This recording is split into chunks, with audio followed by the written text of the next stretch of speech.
Field of 64, now 48 with some surprises. In the Midwest, number 4 seed Missouri lost a one-point game to number 13 Xavier. Byron Larkin led the way with 29. But the day's big shocker came in the Southeast. Number 3 Illinois stunned by tiny Austin Peay. Now Austin Peay. And at the buzzer, it's goal! A three-pointer by Mitchell. In the East, Navy couldn't duplicate last year, but David Robinson in his final college game at his finest hour, scoring 50 of Navy's 82 points in their loss to Michigan. Today, Purdue, co-champs in the Big Ten, try and chase New Orleans as they face the high-scoring Huskies of Northeastern. And Jim Valvano remembers 1983 as he tries to relive history and lead his Wolfpack to the title. They'll face Florida.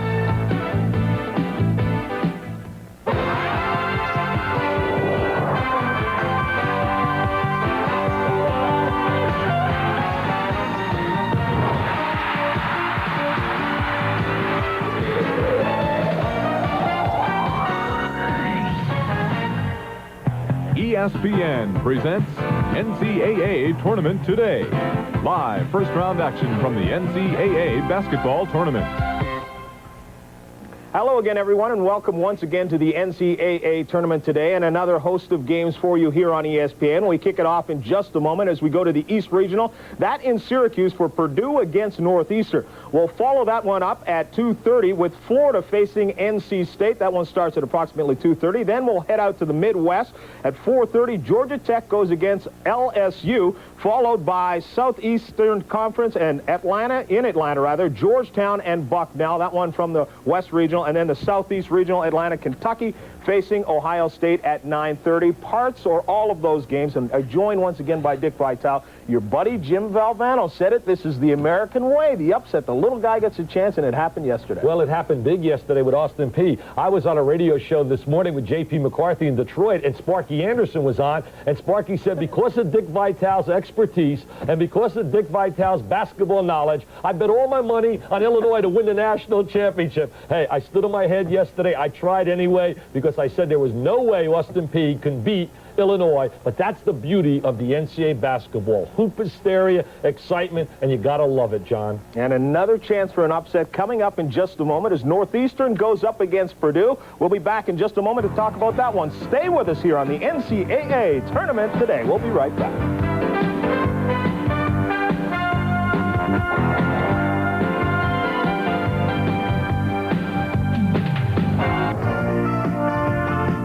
ESPN presents NCAA Tournament Today, Northeastern versus Purdue.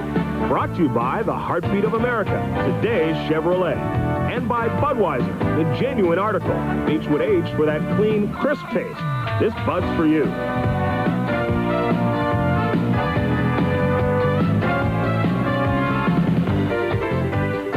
We will go to Syracuse in the Carrier Dome in just a moment. Northeastern going up against Purdue in this one, the number 14 seed and the number 3 seed. This is a game that some people feel could be interesting. You have Purdue, a great defensive team, 17 turnovers they force a game. Northeastern can score, though. John, they can score. They got a tremendous scorer in Reggie Lewis, and the all-time leader in assists, and Andre LaFleur, in the history of NCAA basketball, a penetrator and a creator. They use the full-court traps. Remember this, Purdue was blown out by North Carolina when North Carolina used the full-court pressure defense. Michigan with the full-court pressure defense bothered Purdue. Purdue does not have an easy game here today. Northeastern can score, and then if we live to that old adage we hear about, momentum, 11 in a row for Northeastern going into the game, and Purdue coming off a blowout against Michigan, so psychologically that's got to hurt Purdue in terms of mentally being prepared. My feeling, though, is Purdue, again, should have too much offensive firepower with Troy Lewis's bomb, the inside attack, and I just think Purdue's too strong with their starting five and should get the win in a war. And certainly coming off of that loss to Michigan, 36-point loss, they want to come back and redeem themselves, is coming your way in just a moment. Purdue against Northeastern from the Carrier Dome in Syracuse. We'll be right back with that as we tip it off on the NCAA Tournament Today.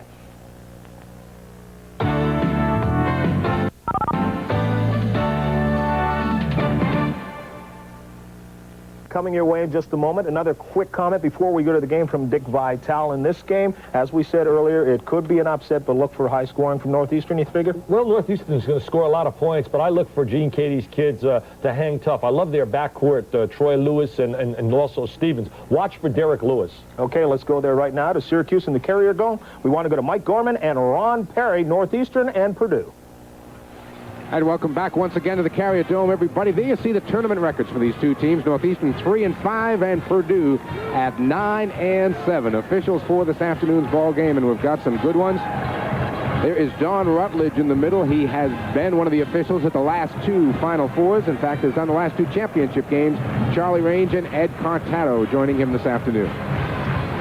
Reggie Lewis and Todd Mitchell, the two players who are going to take the center jump. There, one more quick look at the starting lineups. Doug Lee is going to be a very important player for Purdue this afternoon. He will probably cover Reggie Lewis on the defensive end. We are underway. Everett Stevens, number 21, the point guard. John Williams out aggressively on defense for Northeastern. Northeastern opening up in a very aggressive man-to-man D. And there's Lewis getting a hand on McCann's shot, and Reggie Lewis coming up with the loose ball. Look for Purdue on the defensive end also to play man-to-man. That's their bread and butter. Down low, Wes Fuller gets it in traffic. Wes Fuller is a very underrated player, the number 12 all-time scorer at Northeastern, averaging just under 10 a game. And quickly, Northeastern comes with the pressure, and it pays off. Now, we talked to Carl Fogel yesterday, the head coach first year at Northeastern. He said he really wanted to extend the defense, try to get into an up-tempo brand of basketball. There's a look at Carl Fogel. Outstanding first year, 27-6. They went out and played all the heavyweights early up in the Great Alaskan Shootout. He really feels it helped his club a lot. They dominated in the ECAC North Atlantic, but this, the fans around the country, is a very solid basketball team. And these players have been here before. Reggie Lewis is a senior, Andre LaFleur is a senior, and Wes Fuller is a senior, and they have NCAA tournament experience. Lewis trying to post up Lee. Williams outside, the miss, and Lee the rebound. Expect to see a lot of Doug Lee today, rebounding, getting floor burns, and shooting. Everett Stevens pulls up. They give him two. Had a foot on the line. Very close to three-point range. He went through a stretch in February where he hit 16 of 19 three-pointers. Many people feel he's the glue to the ball club, very consistent at the point guard. Duffy tries, back rims it. Another big rebound for Lee, who's getting good defensive position down low, Ron. It's important for Northeastern to have good shot selection. They like the up-tempo brand of basketball, but they don't want to rush their offense. There's LaFleur up aggressively on Lewis. Turnaround baseline goes down for McCann. The 6'10 sophomore gets off quickly, and Purdue has got their first lead. McCann Mitchell poses one of the more difficult inside lines that Northeastern will have faced all year. Lewis for three, back rims it. One and you're done, the story so far for Northeastern. Lee on the break. Left hand won't go. Purdue banging the boards. And let's see which way the foul is going to go. I believe McDuffie is going to pick it up. Kevin McDuffie with his first. Take your pick on that one, Mike. A lot of bodies bang down low. The officials called that one early, and the Big Ten, where Gene Katie, of course, coaches, they're used to that banging down low. LaFleur again very aggressively out on Troy Lewis. Northeastern with a 2-3 zone on the inbounds play. Lewis penetrates, now kicks it back out to Stevens. Here's Lewis set for three, short with it. West Fuller the rebound underneath, and LaFleur looks to run. John Williams thought about it, short with the jumper, gets his own rebound, takes it in traffic for two. And that's why he missed the three-pointer, because he did give it that hesitation move, but an excellent follow-up. That's only Northeastern's first offensive rebounding opportunity. Purdue has done a good job so far, limiting the Huskies to one shot. McCants again, 2 for 2 from that spot. Mel Mccann is approaching the field goal percentage record at Purdue this year, shooting better than 61% from the floor. Gene Katie made no bones about it yesterday at the press conference. Purdue wants to go down low early to try to get that inside game going. Doug Lee picking up his first foul, trying to jump in and draw the charge. In watching the Purdue workout yesterday, they have a pretty good drill where they take offensive fouls up and down the court. Gene Katie stresses the bulldog type of defense. Intensity all the way. Complete with the grunt every time they get hit, too. Got to have the sound effects. Reggie Lewis putting it on the floor first time. Won't go down for him. Everett Stevens a little too hard with the pass, trying to get it up to Troy Lewis. Well, defense is really Purdue's strong point as you look at their coach, Gene Cady. He stresses that Northeastern off to a cold shooting start. Only four of 5 teams actually have shot over 50% against the Boilermakers this year. Northeastern needs to work it around and settle down at this point. Wes Fuller over Mitchell. And the foul off the ball could be Lewis. I believe it is. He was really being guarded tightly by Doug Lee, and we see Lee under the basket at the end of the play. Reggie with the push-off. That's the first on Reggie Lewis and the second team foul on the Northeastern Huskies. 16:35 to play here first half at the Carrier Dome. Purdue by a deuce. Full court man-to-man defense by Northeastern, trying to pick the pace of the game up. Purdue will take the break if it's there. If not, they run a pretty disciplined motion offense. Stevens trying to go backdoor. Lee missing with the pass. Williams running the other way. He's got Fuller on a wing. Lost the ball.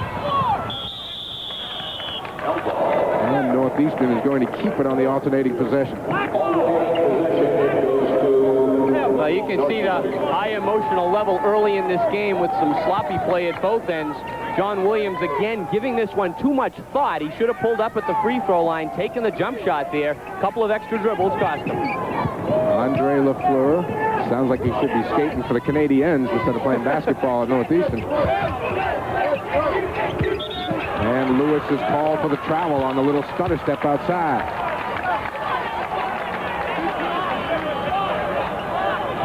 That's obviously something that Northeastern can't afford to do against this tough defense. Bring it down court and not get a good shot each time down the floor. Everett Stevens, number 21, with the ball for Purdue. Very much a key for this club. They cannot afford to have him get in foul trouble. He is their primary playmaker. He's the floor general. He runs the show, gets people into position, leads the team in assists. Again, quick hands by Northeastern. The break ahead. Fuller misses the dunk. The follow is there, though, and Lafleur puts it in. Well, that's why you tell your team, even if a player is out in front with a seemingly easy layup, follow that player down court. Good hustle by Lafleur and Reggie Lewis. Carl Fogel very concerned about staying in this game the first 5 minutes. His club is there right now. Wes Fuller is going to pick up that foul as he reached over the top of Mitchell. There's a look at Carl Fogel. Fuller was really battling Todd Mitchell that time for position down low. He gives up 2 inches to Mitchell inside, trying to take that cutaway, used a little too much body. Tony Jones, a 6'3" freshman, has checked in the ball game. One of the finer athletes on the Purdue club. Lee will do a lot of the inbounding. Very solid player, Doug Lee. Here he comes to the weak side for the pass and hits. Count it for 3 for Doug Lee. They call him Mr. Hustle. He's all over the floor, draws the toughest defensive assignment, and is a Northeastern turnover. There's the quickness of Jones, and Troy Lewis is able to convert for his first bucket. We talked about the importance of the early moments of the game. Northeastern looks a bit unraveled right now, but when you have a floor general like Andre Lafleur, he can settle things down. Carl Fogel's going to go to his bench, and Derrick Lewis will be checking in. On the drive, John Williams too hard off the glass. And Tony Jones is doing the job right now off the Boilermaker bench. Picked up the steal and now a rebound. Northeastern's really relying on one-on-one moves. Quick hands, Kevin McDuffie slapping it away from McCann. And here comes Derrick Lewis into the game for Northeastern. But first, we are going to have a timeout. There's a timeout on the court. With the score, the Boilermakers of Purdue 11 and the Huskies of Northeastern 6. We'll be back. Carrier Dome, everybody, 11-6, Purdue by 5. Mel Mccann with 4 of those 11, Ron. Well, he looks good down at low post. Kevin McDuffie needs to try to get better position on him. The entry pass too easy for McCann, and he's hitting the jumper. And Carl Fogel picked up a technical foul right after that timeout. Troy Lewis right now at the free throw line.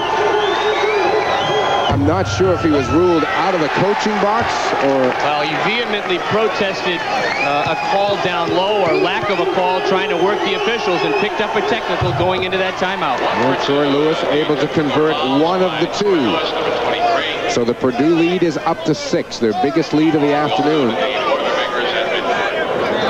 Northeastern very cold here in the early going. 3 of 11. Purdue 5 of 8.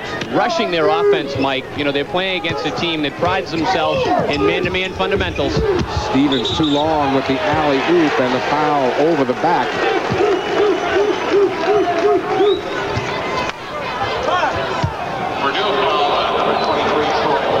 Troy Lewis picked that one up. That's his first. That's the 5th turnover by Purdue. Northeastern with 2 in the ball game, although they're rushing their shots. Northeastern is playing good defense, and Purdue not capitalizing each time on the offensive end. Northeastern looking to get Reggie Lewis involved. It looked like a forced shot, I'm sure, to a lot of the fans around the country, but the fans up in New England, Reggie Lewis takes that shot. He looks for the pressure. He's got long arms. He can get a shot off and handle the ball like a backcourt man. So shots that do appear to be forced, that one really was a little bit forced, but he's excellent at drawing fouls as well. And you'll see the right hand of Reggie Lewis is wrapped up. Reggie was doing a little cooking in the kitchen, and he severely burned his right hands, went out for about 5 games. Says it's about 95% right now. That was a really scary moment for Carl Fogel in Northeastern. A grease fire started while Lewis was cooking French fries. He missed the end of the regular season, but he's back now. Lee looking for 3. Rebound and a strong one by McDuffie underneath. Here comes Derrick Lewis, number 20, a transfer from South Carolina who can shoot it like that. He sure can. He's the 2nd leading scorer on the ball club, just under 15 a game. In a game late in the season against Boston University with Reggie Lewis out, Derrick scored 32 points. Averaged 25 a game for the 5 games that Reggie Lewis was out. Both Derrick Lewis and Reggie Lewis, as Todd Mitchell misses the turnaround down low. Good hustle, though, underneath by Troy Lewis to keep it alive. And Doug Lee, who else? It's started to say Derrick Lewis and Reggie Lewis, both out of Dunbar High School down in Baltimore. Amazing that Reggie Lewis was a 6th man his senior season with people like Reggie Williams and David Wingate on the club. Wes Fuller got a hand on that pass. It'll be Purdue ball. Purdue has made some mysterious passes a couple of times here in the half court. They got away with that one. Now they really have, and Northeastern fortunate to be trailing by just a point. Right now Purdue has gotten a little bit sloppy with the ball on the offensive end. Kip Jones has sophomore forward, as you can see, has checked into the ball game. Jones and Lewis are the magic names here this afternoon. Troy lets it fly. Rebound, Derrick Lewis. That was a great rebound. The rims are tight here at the Carrier Dome, and on the long jumpers, you'll see long rebounds. The guards have to come back and rebound, as Derrick Lewis did right there. Northeastern looking for their first lead in a while. Derrick Lewis, the penetration. Strong rebound underneath. McCann clears it off quickly. Troy Lewis pushing it up. Kip Jones, they leave him alone. McCann again underneath. Won't go. Good effort on the offensive board. McCann the follow. Now he's taking charge right now. Northeastern cannot afford to give Purdue those 2nd and 3rd chances. McCann is having his way right now. No one putting a body on him. Carl Fogel is really working the officials in this ball game early. McDuffie outside. Questionable shot, but Fuller a big tap. It certainly was not the place that Carl Fogel would like to see his big McDuffie shooting the ball, but Fuller with an amazing tip-in. Derrick Lewis picking up that foul in the backcourt. That is the 3rd on Northeastern. That evens it up in team fouls. Jeff Arnold into the game. Along with Jerry Corcoran. Very good matchup. Both players 6'10", 235. The floorboards will be shaking underneath those two. Purdue pretty big along the front line right now. Troy Lewis missing outside, but look at Lee tracking down that long rebound. Doug Lee is such a solid player. Quick hands, though. Reggie Lewis. He's got Derrick with him on the break. Finds nice it. Pass. Lewis the bucket. Excellent pass by Reggie Lewis. Shows you his versatility. 2-on-1 clinic that time, and Lewis dished it off perfectly. Reggie, that is, over to Derrick. And the contingent of Northeastern fans who have made the trip up from Boston on their feet. Everett Stevens dumps it off. Troy Lewis knocks it down. tempo of this game is picking up. Both teams are averaging over 80 points a game. I'd say this kind of up and down pace is more to the liking of Northeastern. Purdue would prefer to control the tempo a bit more and run their half-court offense. Reggie Lewis yet to get himself in the book, or rather he has 2 free throws, hasn't got a field goal yet. He's streaky. He can score in bunches, and he doesn't get down if he's not hitting the jumper. He'll keep looking for it. Kip Jones with McDuffie out on him. Arnold over Corcoran, won't go. McDuffie clears, off to LaFleur. Corcoran wanted the alley-oop, LaFleur the pull-up, and Arnold clears. Those quick shots tend to leave you big people without a good opportunity to get offensive rebounding position. Northeastern is better off if they can swing it once or twice to get people out of position really defensively for Purdue to box out. Troy Lewis pops out, nails it. They are running Troy Lewis off screens. Northeastern needs better help out defensive principles because those screens are working right now, and Lewis is deadly if he's got the opening. Averaging 19 a game. He's got 7 already here first half, halfway through. Reggie Lewis wants it. Reggie is particularly effective with a very quick first step, particularly along the baseline. Lee made the mistake that time to try to draw the offensive, leaving Reggie wide open. Everett Stevens spinning his way through. Can't bank it. Arnold over the top of everybody, and boy, the Northeastern bench is up and really upset. They feel like they're getting manhandled underneath. Well, at the press conference yesterday, Purdue made it clear that if there was a slow whistle in this game, meaning the officials let the players play, it would be to their advantage because in the Big Ten, they're used to it. That last play showed it. Reggie Lewis. And Jerry Corcoran of Northeastern called for a foul off the ball, trying to set a screen. He had a little bit too much movement that time. Needs to plant his feet and hold it. 9:34 left to play here, first half, and is a timeout on the court. With the score, Purdue 20, Northeastern 17. While we want to check the Southeast, we move down to the Omni in Atlanta, Georgia. Southwest Missouri State going against Clemson. Let us go there now to Fred White and Dave Gavitt for this one in the first round in the Omni in Atlanta from the Southeast Regional. Again, is Southwest Missouri State against Clemson from the ACC.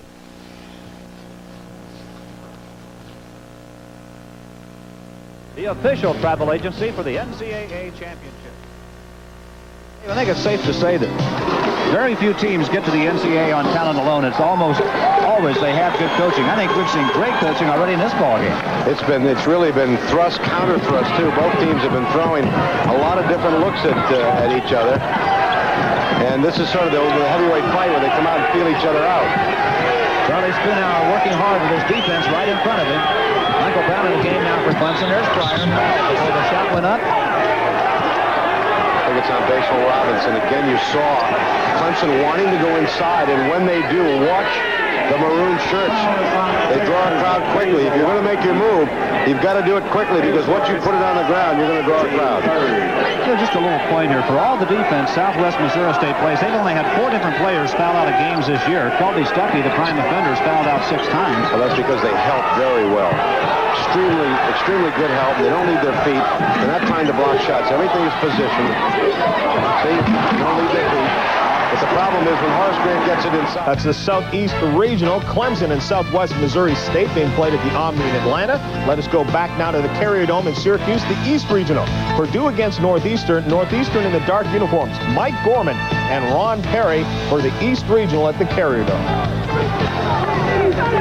8:55 to play here first half. Purdue up by 1, 20-19. Northeastern looking for a lead. Don't get it. And Jerry Corcoran, number 30, is going to be called for an aggressive foul as he came over the top. Jerry Corcoran has provided a major lift for the Northeastern team down the stretch. He tries to get the offensive rebound right here. Too aggressive, though, over the back, committing the personal foul. And Northeastern goes over the limit. Just 3 team fouls so far on Purdue, which is one of the reasons I think Carl Fogel has been so active on the sidelines. Purdue, known as the more physical team coming in. But often, you know, when a team is used to playing physical ball, Ron, and the other team tries to compensate, it will be the other team that gets in foul trouble. Oh, that's right. And I think for Northeastern right now, they just need to play their game. They've been caught out of position on a few of these plays, picking up the personal foul. Plus, the emotion early in an NCAA game has you playing very aggressively. Mel Mccann rolls in the first from the line. McCann's just a 60% free throw shooter. Shoots about the same from the field as he does from the free throw line. He's the guy you'd want to send to the line if you go by the percentages, but his numbers have picked up toward the end of the season, and in the late moments of games, his free throw percentage has been 80% down the stretch. Look good on those two. McCann's now the leading scorer in the game with 8. Purdue up by 3. LaFleur always looking to push the ball, looking to get Northeastern quickly into their offense. Reggie Lewis over Mitchell, and Mitchell's going to pick up the foul. Mitchell did everything right defensively that time. Had he just gone up straight with his arms, he would have forced Reggie into a difficult shot. He came down with the arm, though, and he'll send the fine senior Reggie Lewis to the stripe. And again, Reggie Lewis, one of the best-kept secrets in college basketball these last few years. He is the 9th all-time NCAA scorer. Now, we're not talking about New England or Northeastern University. 9th all-time in the NCAA. 2,700 plus points in his career, which is truly outstanding, and another near turnover by Purdue. The pressure by Northeastern bothering them. Northeastern now dropping back to a 2-3 trapping zone defense. Tony Jones, the freshman outside, a little confused right now, and Troy Lewis comes to help out. Jones had lost his dribble. Look to see Stevens back into the game shortly. Katie will just rest him for moments. Lewis from the wing, and he buries it for 3. That's the difficulty in playing a zone against Purdue. Better than 40% three-point field goal shooting team with Lewis and Everett Stevens. You just can't leave those guys alone. Mitchell doing a nice job denying Reggie Lewis off the ball.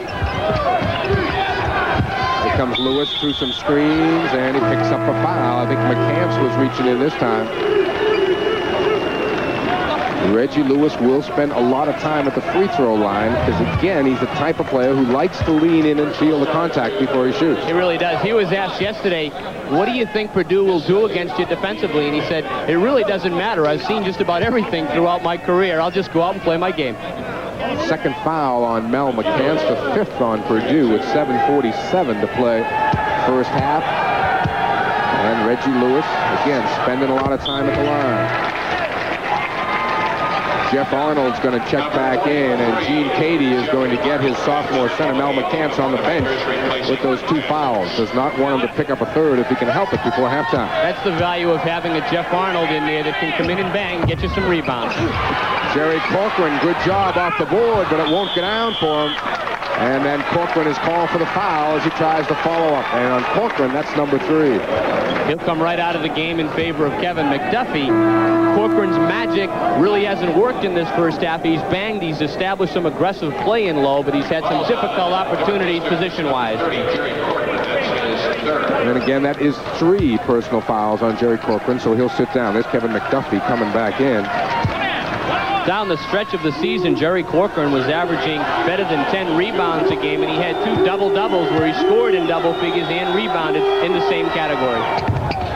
Todd Mitchell gets into the book for the first time this afternoon. Mitchell, part of the big scoring punch of Purdue, averaging 16 a game. All 5 of the Purdue starters averaging double figures. That's what you call balance, and if he makes this free throw, which he doesn't, he's still 3 points away from catching Jerry Siechting on the all-time Purdue scoring list. Siechting, number 16. Derrick Lewis goes right back after his shot, but it won't get down for him. Loose out of bounds. Northeastern will keep it.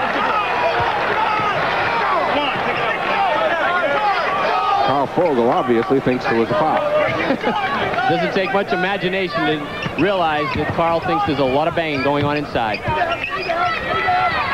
McDuffie trying to find LaFleur. There he is. McDuffie will take it and hit it.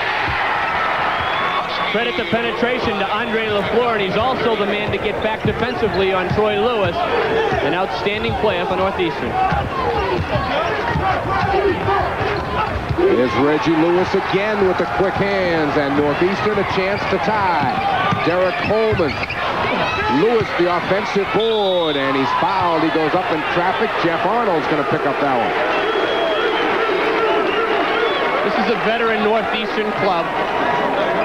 3 seniors that have been here before. They don't seem to get rattled if the shots aren't dropping for them, particularly Reggie. He was fortunate that time. I think the ball flung right out of his hands as he went up for the jump shot. I'm amazed Ron Northeastern is as close as they are in this game, because they've got to be shooting down around 30%. They aren't shooting well at all, which is Purdue's trademark, holding the opposition down. But Purdue has been careless with the ball on the offensive end, unable to capitalize on the cold shooting and build up a bigger lead. Derrick Lewis goes to the bench, and John Williams, you can see back in. There's Derrick Lewis sitting down. He had 7 points off the bench. Reggie Lewis nets them both. Lewis now with 9 in the first half. We're even at 26.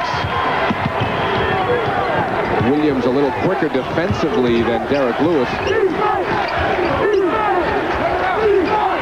Everett Stevens for 3, and he got it. Three-pointer has really changed the dimension of college basketball this year. Points can get put up there in a hurry. LaFleur tries the penetration, is shut off. Neely throws it away. McDuffie just tracked that down at half court. Look at these man-to-man principles by Purdue.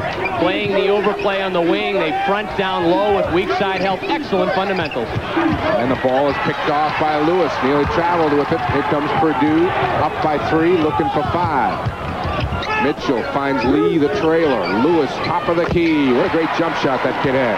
Excellent jump shot and excellent ball movement by Purdue, particularly Mitchell not having the opening in low, kicking it out, and that's the way you beat the defense, with good, crisp passing. Northeastern came back to tie it at 26. Now Purdue has run off 5 straight. Lee gets it ahead. 3-on-1 break. Everett Stevens. Well, credit Doug Lee. Look at him hustling back defensively. Overplay on the wing, which I just talked about. How about the athletic move to be going out of bounds, have the presence of mind to get it to his point man, Everett Stevens, on the break. Gene Cady is hot on the Purdue sideline right now. Williams dumps it off to Fuller. Now Williams for 3, and he got it? No, they counted as 2. Had a foot on the line. He has really worked on his shot at Northeastern. A fine high school player from the Boston area, Don Bosco, really improved his shooting. LaFleur chasing Troy Lewis. Arnold has it stripped away. Loose ball comes right back to him.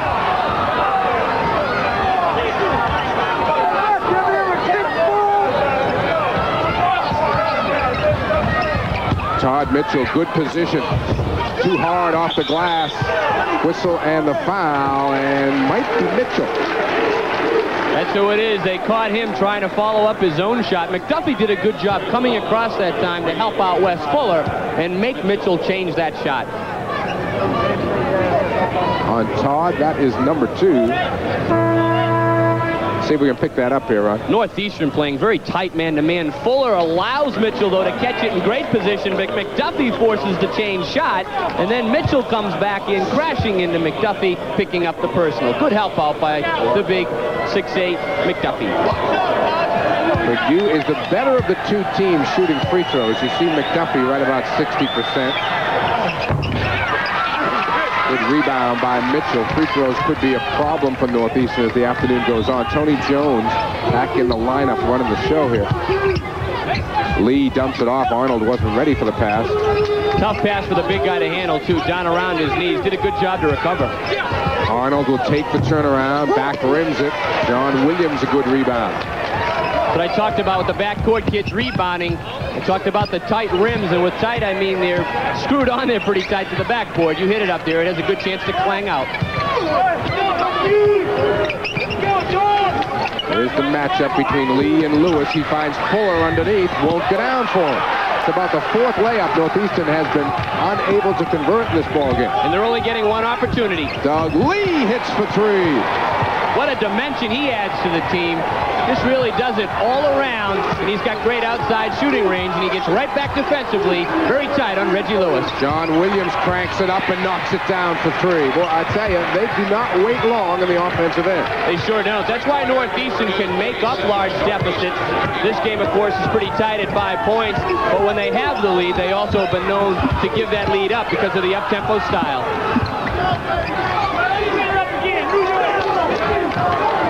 both of these teams are making the other club play every inch of the floor. There's no such thing as a non-contested pass. No let up at all in this game. Everyone realized the loser of this game goes home 110%. Williams wants three again. I think he was spent that time because after he made the three-pointer, he was all over Everett Stevens. He was too tired for that jumper. Should have kicked it off. Carl Fogel was lying down on the sidelines for that shot, and Doug Lee hits another from three.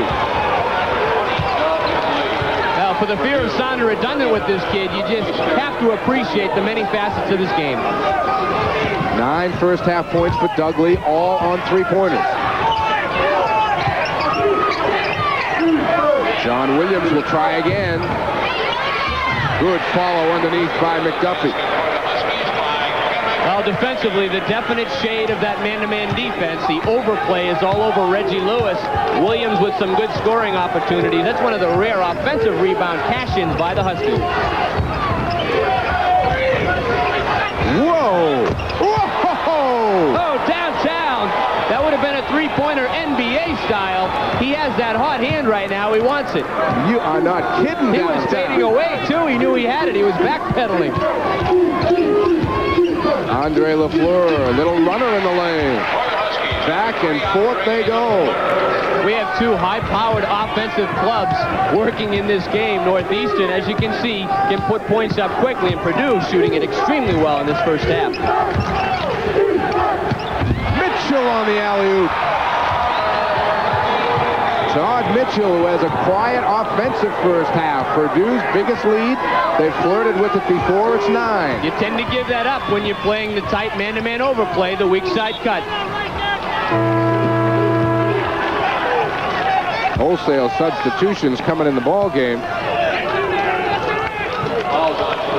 Derrick Lewis is back in for Northeastern, and John Williams is going to sit down. Kip Jones has come back into the game for Purdue. Everett Stevens and Troy Lewis now the guards. Arnold, Jones, and Lee up front. And now Dave Stack is going to check in for Purdue, and Doug Lee will sit down. 12 first-half points for Doug Lee. All three-pointers, Mike. Yeah, should have got 4 for that last one. Yeah, if they had an extra point for the difficulty factor and distance, he would have earned it. Andre LaFleur, again, another well-kept secret at Northeastern. This young man is the all-time NCAA assist leader. He came into the game with 891 assists, which is just phenomenal throughout his career. There's a timeout on the court with the score. Purdue 44, Northeastern 37. Mike Gorman and Ron Perry back here at the Carrier Dome. Purdue up by 7, 44-37. Todd Mitchell getting involved here, Ron. Well, he made an excellent pass with his head up over to Todd Mitchell for the alley-oop. Williams that time backed off slightly and gave the good line of sight inside for the alley-oop. Again, Gene Cady of Purdue, Big Ten co-champions this year, has gone into his bench a little deeper than we really expected. A lot of people have played here for Purdue this afternoon. You can see why. Northeastern has really kept the tempo of this game where they want it. They have not shot well at all, and probably can be pretty thankful they're only down 7. That's right. That's because of the turnovers on the Purdue end. Purdue, though, has shot it extremely well when they've gotten the shot off. Well, they sure have. Working against a 2-3 zone this Troy time. Lewis. McDuffie's got the rebound. Andre LaFleur and Derek Coleman, the backcourt right now for Northeastern. McDuffie, Reggie Lewis, and Wes Fuller up front. Purdue in a rare zone. They're in a 2-3 set. Look for Reggie Lewis and Derrick Lewis, both on the wings. Andre LaFleur looks for 3. McDuffie the rebound. Reggie Lewis able to track it down on the baseline. Great job just to catch that ball. Reggie Lewis got a step on Stack, and Stack committed the foul. Reggie will give you that up fake, and you see Doug Lee coming right back in for Stack. Falls on Dave Stack, number 31, his first. Lewis with 9 points, steps to the line, averaged 23 a game this year, along with 8 rebounds. And he will shoot. He's also a very tough kid. He's played with a broken wrist throughout his career in a ball game and came back and played another game with it. And he's played with this bad burn in his hand. He now feels that he's up very close to 100% in the mid-90s. You can see he's owned the North Atlantic Conference for the last 3 years. Again, as Ron mentioned earlier, you might have missed it, was the 6th man on his high school team. Played with Reggie Williams down at Dunbar High. And now along with Reggie Williams and Reggie Miller, the magic name in college basketball, maybe the top 3 small forwards, those big guards in the country. He's highly regarded. Northeastern with the full court 1-2-1-1 pressure. Everett Stevens, McDuffie has done a real nice job on loose balls for Northeastern. And when you put the full court press on, you put a lot of pressure on your big man who's back defensively, and McDuffie with a great response right there. And it looks like Northeastern and Carl Fogel want to hold for the last shot. They can make a 2-pointer. They go in down by 3. If they hit the 3-pointer, just by a deuce. Katie adjusts, goes into the man-to-man. Derrick Lewis waves a few folks through. Now Reggie Lewis with the ball. They exchange with 15. You can see the clock. Look for them to run Reggie Lewis off screens. Reggie takes a pull-up and got it. He didn't need a screen that time. He can create on his own. Took it a little early, though. Doug Lee, who has been red hot, falls, and that's a travel. And now Northeastern, with 1 second on the clock, they'll get a chance to throw another one up. Crazier things have happened. We saw action yesterday where 3-point shots can be made at the end, and Doug Lee comes up limping a bit. Yeah, he sure does. Limping badly. He is holding his right knee. The long pass picked off by Arnold. And we're watching Doug Lee, who hustles off to the Purdue locker room. That could be a major story. He already had a brace on that right knee, and he was holding the knee and limping badly as he left the floor. That's the end of the first half with the score. The Boilermakers of Purdue 44 and the Huskies of Northeastern 41. We'll be back after this message and a word from you. Purdue with just a 3-point lead at the half. Very interesting and a high-scoring first half, as we expected in this one. Purdue with a couple of chances to shake Northeastern, but when you can score like the Huskies, it's tough. Well, you know, it doesn't shock me at all, the score. It's an up-tempo game right now, and you look at Purdue, a big question mark is Doug Lee's status. He's one of my Kurt Rambis players, just the kind of guy that becomes contagious with everyone around him because of his great hustle and his desire. But you got to be proud of the kids up in Northeastern. They really scrap. They got good quickness, and they've had a tremendous career when you look at the number of wins over the 4 years of Reggie Lewis's career. People watching all over the nation, of course, including down at Florida, the Grapefruit League, where your favorite manager's enjoying the game. Well, he's one of my favorite guys, Sparky Anderson, and he said that, you know, he was in that friendly, I guess, pool down there that they have, whatever, and he had Illinois, and I guess I broke his heart over Illinois. Let me tell you one thing, though, John. Don't gamble or bet. I think that's ridiculous, absurd, or whatever, and Sparky's just a guy that I'm sure gets involved in a little friendly wager in the clubhouse in terms of a little pool of nature. I wonder if he has Purdue. I've covered spring training for a long time. Every team has their pool in the clubhouse, and they follow it very closely. Now, coming up at halftime here, we will check elsewhere and let you know what's up to date around the country, and we'll preview the later games coming your way. Maybe take a look at a couple of games from yesterday as well. It's all coming your way here on halftime. Stay with us. Northeastern trailing Purdue at the half. More to come.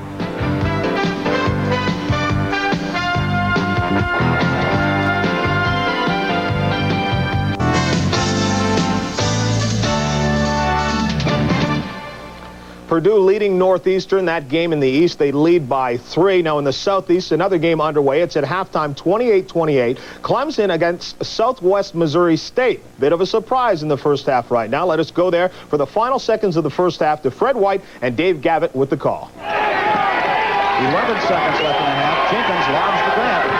They want him to take it. He does, and the game is tied. 14 points for Horace Grant.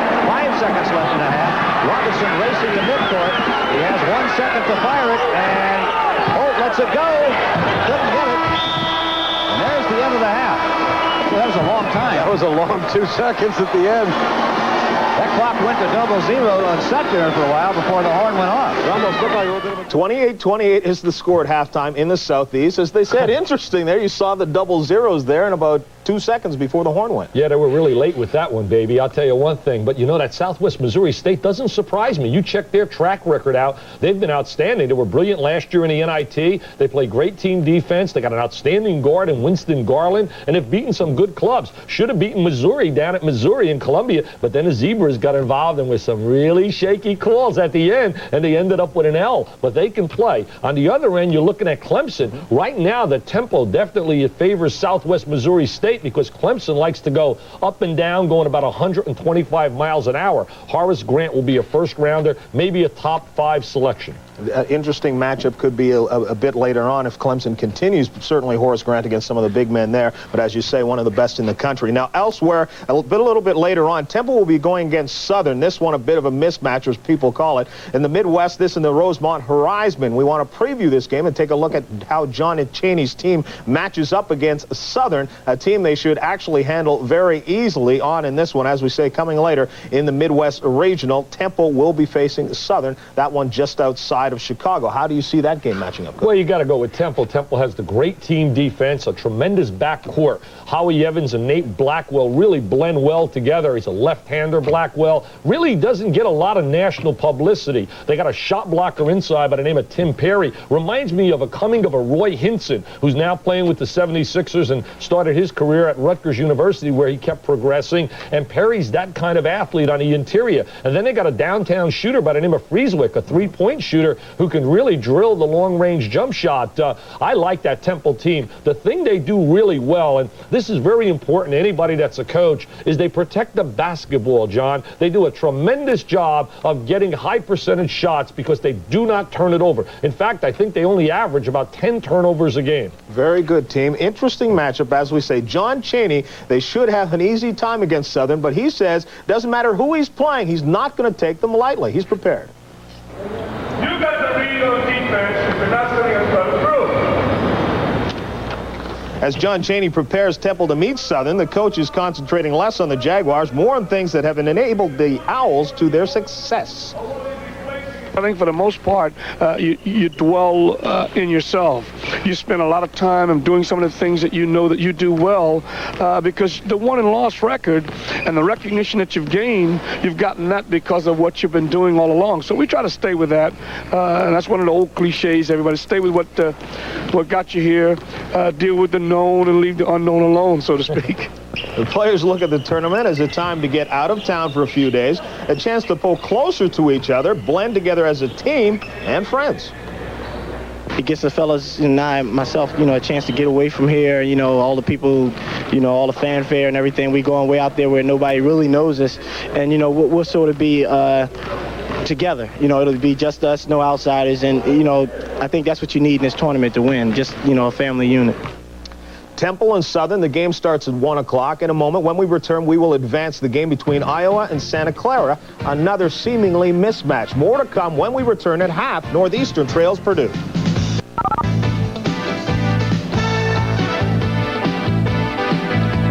O'clock in the West Regional, the number 2 seed Iowa will go against the number 15 seed Santa Clara. Dr. Tom Davis's club has had a great year, but they're not taking Santa Clara lightly because Dr. Tom says he knows something about this club.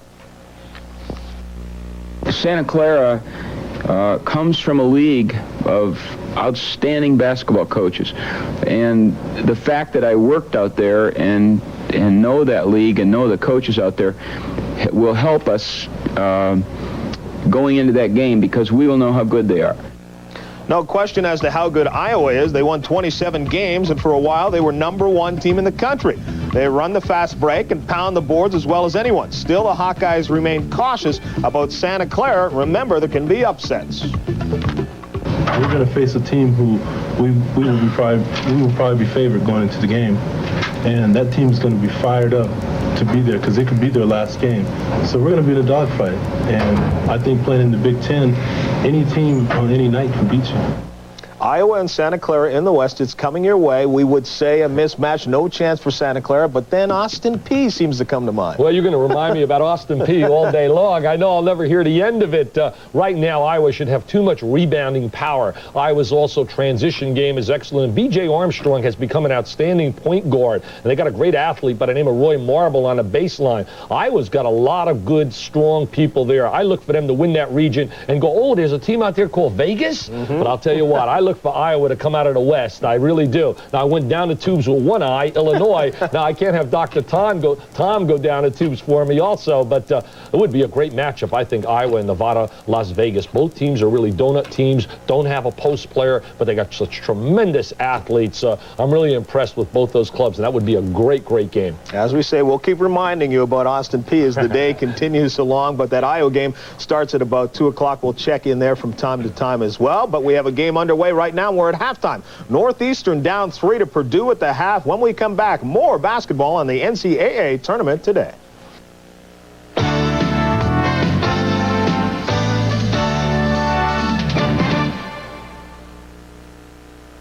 For as long as I could remember, I'd harbored this wonderful dream of playing college football and being an All-American.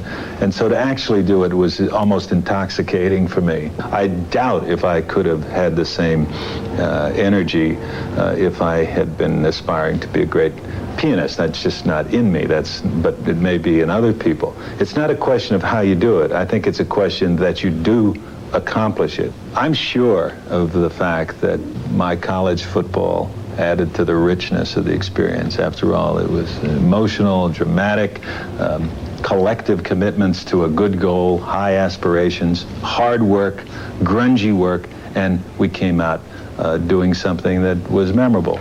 So to me, yes, there was a lot of pride in playing. There was a real mission, and so there was passion in the game, and I'll never forget it. This message furnished by the NCAA. Golf's greatest legends are on ESPN. Each week, meet the players who made the game what it is today. Liberty Mutual's legendary World of Golf. Saturday mornings at 10 Eastern, only on ESPN.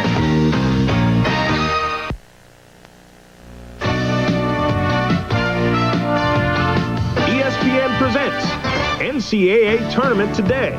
Northeastern versus Purdue. Brought to you by Volvo, a car you can believe in.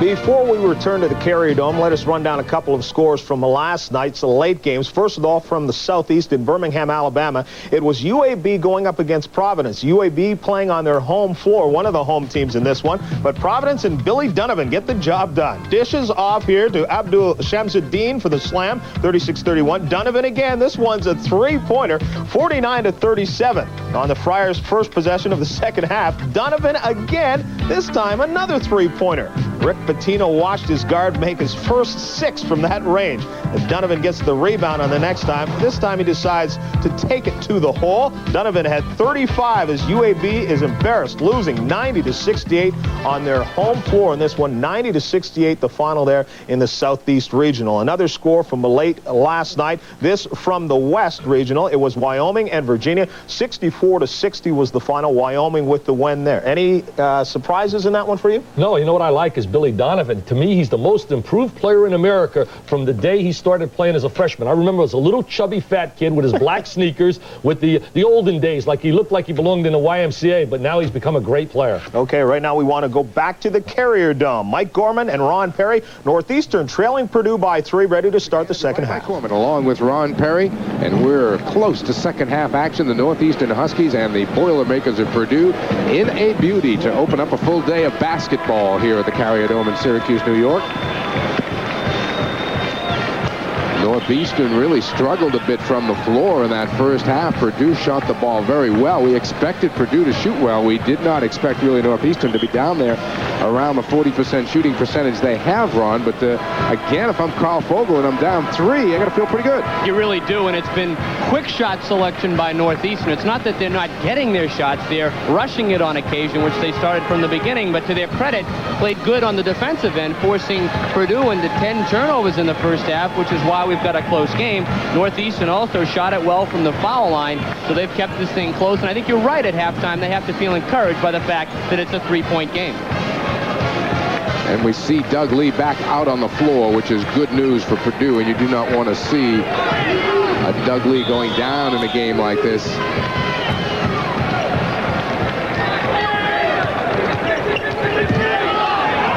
Loose on the floor. There goes Northeastern after it. And alternating possession, and it's going to be Northeastern ball. Momentum is such an important thing in basketball. As well as at the start of a game, you want to come out and play well at the start of the second half, and John Williams has established aggressiveness defensively for Northeastern. Got Andre LaFleur to run the show for Northeastern as he did in the first half. That's Reggie Lewis. Doug Lee is out on him. Lewis is going to test the knee, and Lewis hits the jumper. Good quick move by Reggie Lewis when there's a screening situation. Doug Lee needs some help defensively. He didn't get it right there. Quick double team on Everett Stevens at half court. Nearly pays off. Fuller missing the steal. A lot of fine athletes with great quickness on this court. Mel Mccann trying to power it up. Kicks it out instead. Todd Mitchell gets slapped in traffic, and it might be John Williams reaching in, picking up the foul. Northeastern continuing to scrap defensively as they have the whole game, trapping out of their man-to-man. Good ball movement by Purdue. Eventually, the reach-in. That foul was given to Reggie Lewis. That is his second. Nobody in any real foul trouble in this game. Jerry Corcoran, the only one close to it, Mike, with the 3 personals. Lewis missing outside, Fuller the rebound, but Edwin Cartato with the call underneath said Wes Fuller pushed off to get that rebound. He was the victim of circumstances right there. Could have been a no call, but Wes Fuller had his hands in a dangerous position, resting low on his opponent's back, and he picked up the push foul because of the fact that the hands weren't up. 2 quick fouls called on Northeastern here in the first minute of the second half, and a traveling violation. That's been Purdue's Achilles heel in this game. They're up to unofficially 12 turnovers now in the game. They've been unable to capitalize on Northeastern mistakes. At Northeastern now looking to take a lead. John Williams underneath. Fuller kicks it back out. Reggie Lewis. LaFleur now. Spins, finds Lewis outside. Reggie, the runner, won't go off the glass. Mitchell off quickly to Everett Stevens, and a quick foul called in the backcourt, and that is Reggie Lewis suddenly with 3 now. Now the players ought to notice right now that the officials do seem to be calling it quite tight. So they better play defense with their feet and back off a bit, because that's the way this game's going. Not a good foul. Purdue by 1. Carl Fogel adjusts now and puts his Huskies in a 2-3 zone to try to protect against the fouls. McCann stumps it off. Luckily Stevens was there. Left his feet. Troy Lewis hits the runner.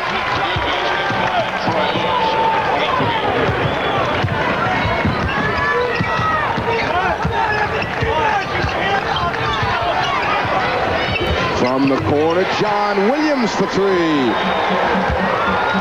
A lot of players with answers for Northeastern. Derrick Lewis, look for him to come off the bench soon, too. He was a big spark plug in the first half. And again, the Purdue crowd coming alive and trying to get some offense out of their team. Northeastern, meanwhile, having tied this one up, now down by 2, coming right back, LaFleur.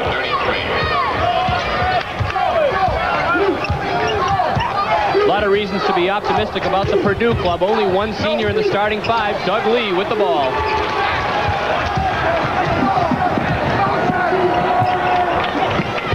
Mel Mccann finds Mitchell in the lane.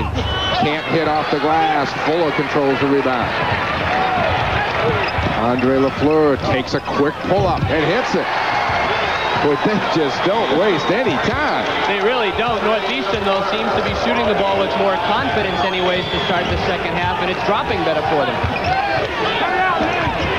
McCants and LaFleur is going to be called for the fouls. He came very quickly trying to double team. That's just 2 on Andre LaFleur, but the 3rd on Northeastern here in the second half. Purdue yet to commit a foul. Everett Stevens sits down, and Tony Jones has come in. Gene Cady over talking some things over with Everett Stevens. Fouls on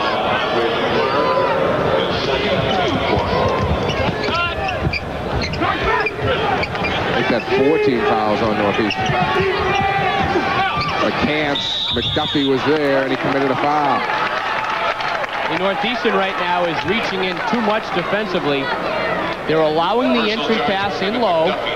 Pretty good pressure on the ball, but Lee really has his way of it, getting it inside to McCann. He's had McDuffie on his back all night, and that's 5 team fouls now on Northeastern. Free throw shooting could be a major factor in this second half. All right, Mel Mccann is 2 for 2 at the line today.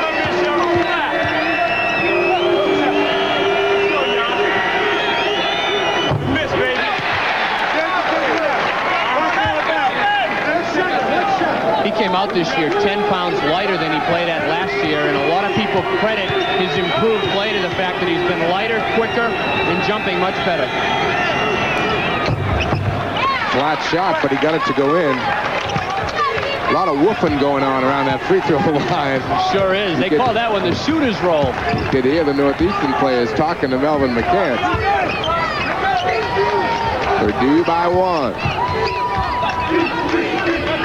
Derrick Lewis gets it down low. Mitchell's going to be called for the fouls. He came over the top of Wes Fuller. Mitchell now with 3. Northeastern going on the attack very quickly, as they have the whole game against the man-to-man. Good down fake there by Wes Fuller. Mitchell unable to cut him off, reaches in. Pretty good foul when you consider the position that Fuller had. He would have had an easy layup. Andre LaFleur coming to the ball. McDuffie there to help out. Wes Fuller again over Mitchell, much too hard. Derrick Lewis tried to keep it alive, couldn't do it, out of bounds off Northeastern. Good penetration by Andre LaFleur, but Wes Fuller plays the weak side forward position, the small forward position at 6'4", and there are times where he has to just give it up because he's going up against taller men inside. Tony Jones, the freshman, handling the ball now against Williams. Williams right all over him. Lewis baseline, kicking it out. Lee's been hot. Not this time. Long rebound right back to Doug. Good look from Mitchell. And the foul will be on LaFleur. Excellent pass by Doug Lee. Well, he's got a great presence of mind, a great court savvy, they call it. Follows his own shot, has his head up, and finds the open man underneath. Really short on that shot. Didn't seem to get the good knee bend. Maybe it's a sore knee that he had at the end of the first half, but a fine pass inside to Todd Mitchell as Mitchell draws the foul. Foul number 3 on Andre LaFleur. Mitchell is 75% free throw shooter, the 6'7" junior from Toledo, Ohio. Knocks down the first cleanly.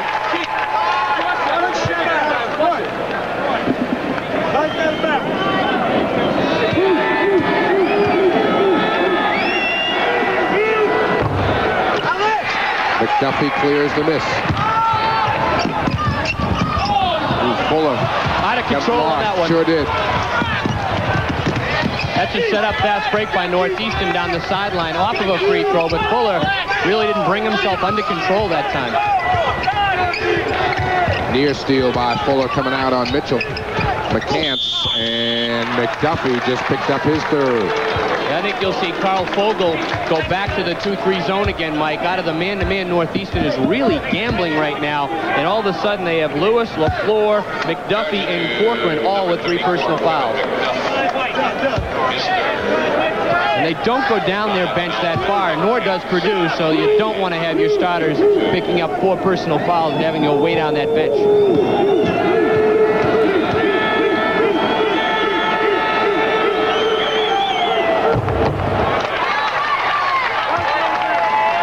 Well, McCants likes to shoot free throws here. Well, he certainly does today. When you're not a great percentage free throw shooter, if you can make your first couple, which he did today, you can sometimes get yourself on a roll. Derrick Lewis pulls down the rebound. Purdue pushes it back to 3 after Northeastern had came for the tie. Lewis 4-3, and he got it. Someone missed an assignment that time for Purdue. Otherwise, they better find Derrick Lewis in the open court. He can really drill it.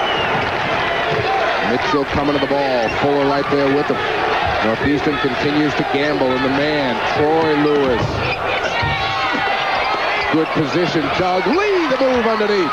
He is everywhere on the court, has a real nose for the ball. Shows you a good athletic move going to his left. Derrick Lewis trying to take it right in, and an offensive foul is called.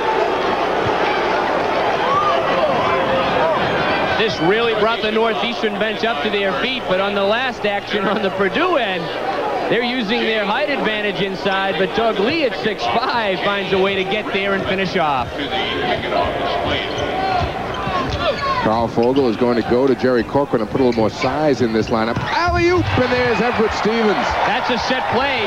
Purdue puts all of their players on one side of the court, and they just run the alley-oop play weak side. Every time Northeastern has come back to tie this game, Purdue has put a little spurt on them. Up by 4 now. Reggie Lewis trying to get involved, and does for 3. 18 now for Lewis. Talked about his versatility at the top. He can do it from all over the court and doesn't get discouraged if it's not dropping. Stevens pulls it back out. Northeastern staying man. Stevens is really steady. He reminds me in looks of Gerald Henderson, who's in the NBA, of course, right now. Does a lot of good things in the court. Mel Mccann, good move. Great discipline that time on offense by Purdue. If they don't have the break, they run a very nice motion offense, and they've been taking advantage of McCann's good position inside. Near steal, and then Lewis does pick it off. Northeastern a little careless in the forecourt. Another subtle thing that Doug Lee does is put his hand up and say, I think this is a good time to just settle things down. Our half-court offense is running well, and he does just that. Lee lost it. Wes Fuller's got it. 3-on-1 Northeastern break. Fuller got the layup. Good defense often creates good offense, and the transition game today for Northeastern has been off of their good defense. Gene Katie does not like what he sees at all. He is really pacing the sideline. Ooh, near turnover. And the Northeastern bench really had a solid complaint there. Fuller tips it away from Mitchell. He walked, Mike. Mitchell missing. Lee again. Right place, right time. And got it. What a player, Doug Lee. He goes to his left hand that time. He exemplifies what Katie wants to see in his team, and it's just defined by hard work. The kid doesn't let up at all. Tipped out of bounds by Everett Stevens. Carl Fogel is really going at it on one end. Gene Katie hands on hips at the other. A timeout. The score, Purdue 59. Northeastern 56. Purdue pushes their lead to 5. 61-56. Kip Jones, number 30, has come into the game for Purdue. Everett Stevens to run the offense. Derrick Lewis out man-to-man as Northeastern stays in the man defense. Stevens down low, McCants, and Wes Fuller is called with the foul. Northeastern gambling all over in their man-to-man, going for steals, trying to create quickness, but Purdue is passing the ball well. They're gambling, as you see Derrick Lewis there going for it. Corcoran then surges out to block the jump shot. Fuller helping out. Catches McCants with the body, although he did have all ball. Good Very ball. critical time right now here for Northeastern. There's a lot of time left in this game, but there's been a lot of bending but no breaking by either club. Northeastern comes back and ties it. Purdue pulls ahead. But right now, if McCants can connect, he'll break this out to 7 points, which has been a pretty big lead in this game. And Mel continues to look good at the stripe. 14 points for McCants, 16 for Lee, and 16 for Lewis. Look for the two Lewises, Derrick and Reggie, to start taking charge offensively. Reggie Lewis looking for 3. Knocked down on the shot, no call. And Kip Jones is going to be called for a foul for Purdue on the baseline. Well, Kip comes in for his defense and rebounding ability, and he had a good stronghold on Wes Fuller that time. There you see Northeastern well over the limit here. Purdue just 2 fouls in about 8 minutes of play. 12-32, long way to go. Andre LaFleur lost it and got it back. Everett Stevens nearly coming up with the steal. Derrick Lewis wants it. Got it. Oh, he's the kind of guy that just can go up and get his jump shot as well. Did that one right behind the screen. Excellent leaping ability. 5-point Purdue lead. That was a big basket by Lewis, too, to answer back after the 4-point play by Purdue. Everett Stevens looks and hits for 3.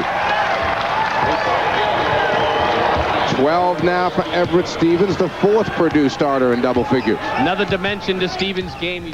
We're watching the East Regional from the Carrier Dome, Northeastern and Purdue right now.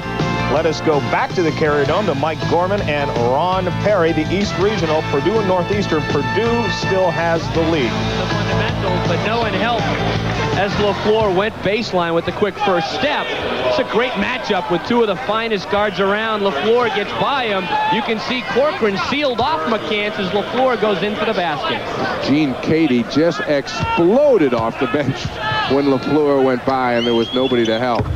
Andre completes the three-point play. He's got 11. Todd Mitchell, as you saw, has backed himself into the lineup and threw it away out of bounds. Purdue will get it. Excellent trap. Northeastern in the 1-2-1-1 full court pressure set. He'll try to trap the inbounds play in the corners and then rotate to make a steal. Everett Stevens, good look, turns into a 3-on-1 break, and there is Doug Lee. That was a clinic attacking full court pressure. Stevens got the ball into the middle to Troy Lewis, where you want to attack pressure, and Purdue did just that with a 3-on-2 break. 7-point Purdue lead. Reggie Lewis pops out, penetrates, and draws the foul. Doug Lee is going to pick it up. Just a second on Doug Lee, who has been chasing Reggie Lewis all afternoon. 4 fouls now on Purdue here, second half. Doug thought he had pretty good position. You can have some movement defensively, but you have to establish and maintain the defensive position, and Lewis just had that head and shoulders by Lee on that one. Front rims the first.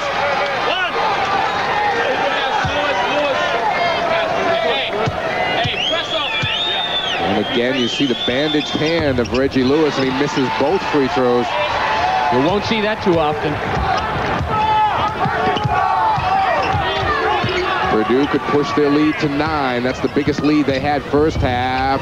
Lee off the glass, no less. Oh, he's having an out. Purdue starting to build the lead at the East Regional at the Carrier Dome against Northeastern right now. Let's switch to the Omni in Atlanta, the Southeast Regional. Southwest Missouri State giving Clemson fits. Fred White and Dave Gavitt there. Clemson in white.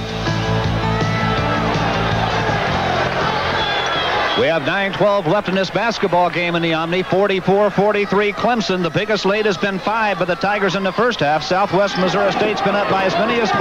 The Bears just turned it over. Clemson now trying to add to the lead. Tate at the baseline. Through the hands. But they save it. Camel had the struggle, but he came up with it. Tate now takes Robinson to the circle. Grayson Marshall, nice fake.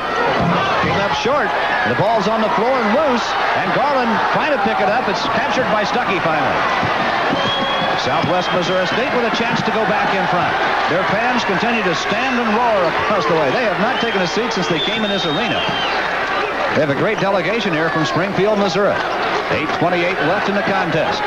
The Bears hunting the lead. This has been some basketball game, Dave. It's been a great one, Fred, and the defense has been terrific from both teams. There's Garland. He's the story. Winston Garland has 16 points in the game, just 2 in this half. Horace Graham has 14, none in this half. They were both big in the first half, but they've both been shut down here in the second half, and their teammates have propped them up. Now Campbell's out, Jerry Pryor back in. He was limping earlier, and Middleton returns for Clemson. Well, remember just a moment ago, the Bears had the ball on this end line out of bounds play, couldn't get it in, a 5-second call. That's happened twice to them in this game. Clemson has done a good job in their scouting report on their out of bounds plays. It's tough to get it inbounds sometimes. Holt fakes, takes it to the floor, takes it to the lane, now clears it. That's not his spot, but he throws it anyway. Robinson hits from the side. He has 9. And the Bears have the lead. You're talking about inbounds. That's why I love it when somebody says, gee, all they have. A real battle in that Southeast Regional, of course, at the Omni in Atlanta between Southwest Missouri State and Clemson. It is a battle. We'll get back to the East in the Carrier Dome in just a moment. But first of all, let's update one score right now from the Midwest. It is Temple going against Southern U. It is early in the game. Temple trails it by 1, 18-17. Some surprises early on. We'll get back to the Carrier Dome in Syracuse in just a moment. Right now, let's go to the break. See you in a bit.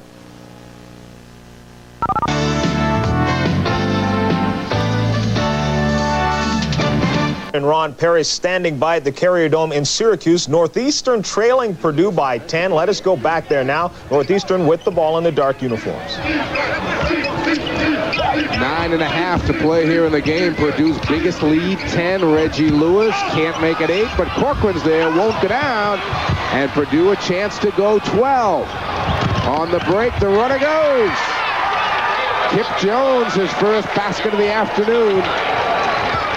And the Northeastern Huskies are getting themselves in a hole here, Ron. They are. They're attacking a 2-3 zone right now, but they have to hit those chippies inside. Reggie Lewis, the offensive board, and it goes. 20 points for Reggie Lewis. Northeastern coming back immediately with the pressure. They'll go to it right now. There's still a lot of time left in this ball game, and Northeastern can put a lot of points on. Jeff Arnold with the big screen on Derrick Lewis. It was legal, but he is down. What a pick Jeff Arnold put on Derrick Lewis. He ran into him hard. He ran into that hard. He didn't know it was there, though. His teammates should have let him know that one was coming up, and with your peripheral vision often you can see it. He is in a lot of pain. Let's take a look. He is really ball hawking Everett Stevens, bringing it up. He doesn't see out of the right corner of his eye the screen coming. Arnold just sets it. He braces himself. He sure did. Derrick Lewis, obviously a player that Carl Vogel does not want to lose here down the stretch as he needs points. Lewis now getting up. Derrick Lewis appears to be okay. That at the East Regional at the Carrier Dome, Northeastern and Purdue. Let's switch to the Midwest Regional. Rosemont Horizon Temple against Southern. Number 2 against number 15 to Mike Hubert and Gary Thompson at the Midwestern Rosemont Horizon. So Temple with the basketball. The game tied at 20. Just under 8 minutes to play in the first half.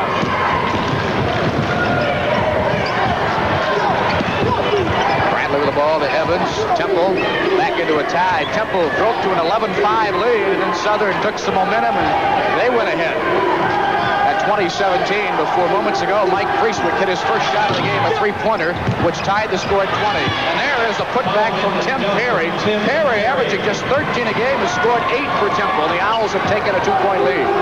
Temple putting them inside, the Jaguars, that is, on the offensive boards. Southern has got to have a little bit more pace. It's hard for this club to have patience on the half-court offense, the way they like to run. They're coming off 5 straight 100-point games. When they get down here, they've got to get some better shots. Pull-up jumper by Avery Johnson can't go, and the rebound of Frieswick.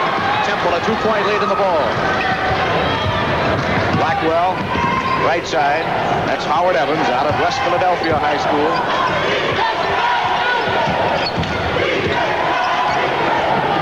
Southern has won 10 straight. Temple 31-3 on the year. Baseline jumper, Nate Blackwell. That's his first. Southern staying with Temple early on, as Mick Hubert and Gary Thompson has told us at the Midwest. Let us now return to the Carrier Dome in Syracuse. The East Regional, Northeastern trailing Purdue. Back to Mike Gorman and Ron Perry as Gene Katie's club has a big lead late in the half. Effort to blanket Stevens. Psychological barrier here for now Northeastern as they try to get this back into single figures. McDuffie won't go down. Corcoran kept it alive nicely. McDuffie the follow. Northeastern has missed a dozen shots here today that they've put up from about 3 feet to just roll around and go out. Well, they have not had a hot hand from the field. But the one thing about this Northeastern club, they've shot 47% from the floor this year, but they get a lot of shots off. So they keep coming at you offensively. All right, Kevin McDuffie looking again to get this down, and the lead goes to 9. I was looking at the stat sheets of both teams, and bear in mind that Northeastern has played 5 more games than Purdue, but they had launched 500 more shots coming into this game. McDuffie, a 59% free throw shooter, looked good on those two. Northeastern stays with the full court pressure, and John Williams' task is to just try to deny Everett Stevens, the fine point guard, from handling the ball. Troy Lewis has been fairly quiet here second half.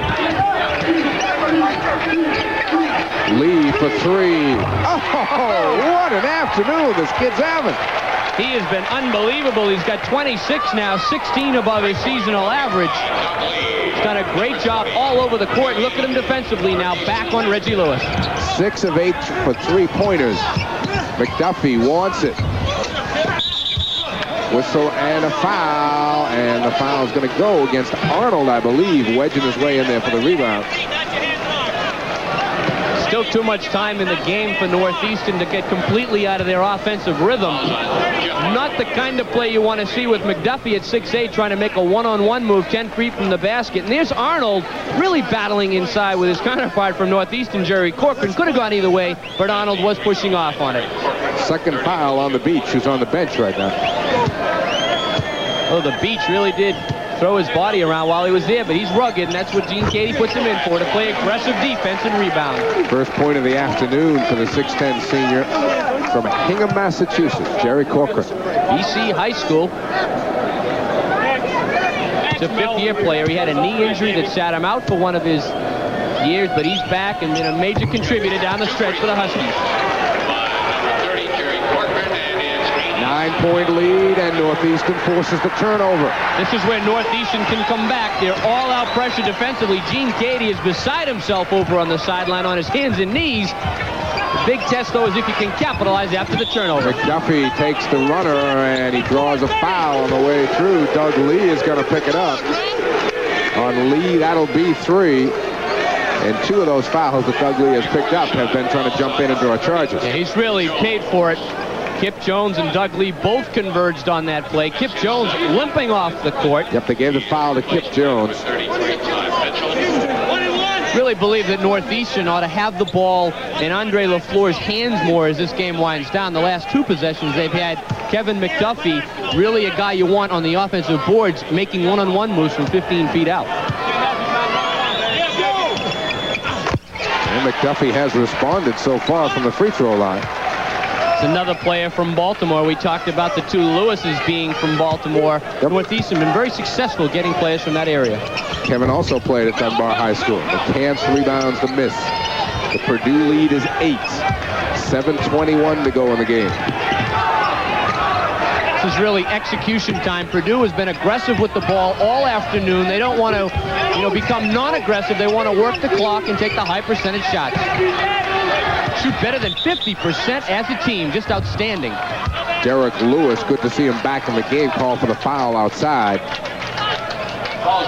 It's an amazing stat for Purdue. Better than 50% field goal shooting as a team, and that says something about their maturity and shot selection. And defensively, they're holding teams under 45%. Wes Fuller is going to check back into the ball game. Jerry Corcoran will go out. Northeastern gets smaller but quicker with that exchange. And with Jeff Arnold out of the game for Purdue, a good substitution by Carl Fogel as Northeastern is really putting that full court press on. Here you see the lines on Everett Stevens. Fine point guard. 8th all-time in assists. How about this great stat? He leads the club in block shots. Yeah, he has 30 coming into the game, and you never really see that by a backcourt man. That's just great quickness, blocking jump shooter shots from the outside. The lead goes back to 10, and we're about to crack 7 minutes in the ball game. Well, this is where it's all on the line. You want to get it to your star, Reggie Lewis, and then put the press on, but he's being denied the ball very well. By Doug Lee. Who else? LaFleur trying to force it inside, loose on the floor. Derrick Lewis has got it. Doug Lee steals it. Who else? Been all over the court, rebounding, shooting 3-pointers. Near steal by Derrick Lewis on Stevens, and Purdue can push their lead to a dozen. Eric. Stevens hitting outside. 16 now for Everett Stevens. Great balance here for Purdue in the scorebook. Well, we're just over 6 minutes to go. Another key turnover by Northeastern. I was just about to say they can't afford mistakes. On the trailer, it's Mitchell missing. Big miss. Purdue bench up thought they had a push, and they had a good case. Derrick Lewis drives. And the foul's going to go on Mel Mccann, getting there late underneath.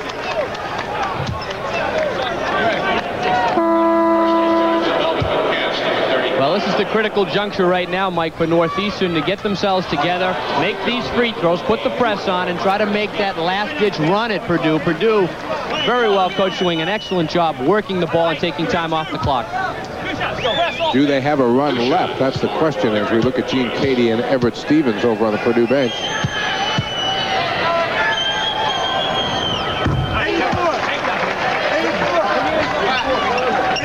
Everett may have been smiling in that little exchange, but Gene Cady wasn't smiling too much. He certainly wasn't. The big word you keep hearing about Purdue when you listen to Gene Cady is intensity, and he exemplifies that from the sideline.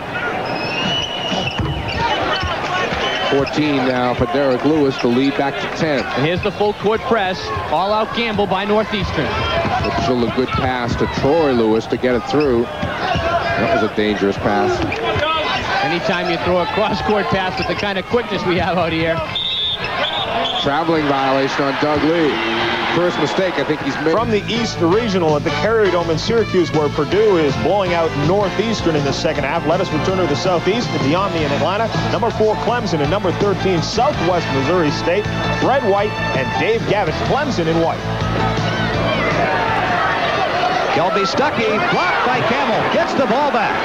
5 seconds on the shot clock. Robinson recognizes it, takes the jumper, sticks it. What a big hoop. Big hoop. 2:18 left in this game, and Southwest Missouri leading by 5 now. Charlie Spoonhour wants timeout.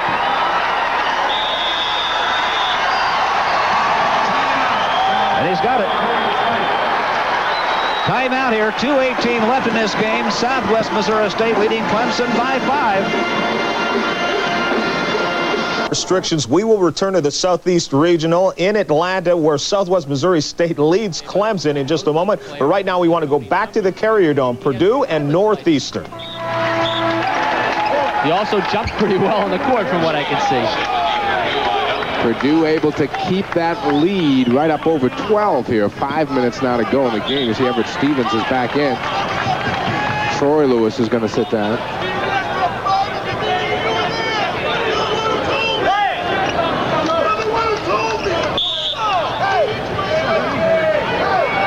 Fogel having a little trouble with the official score.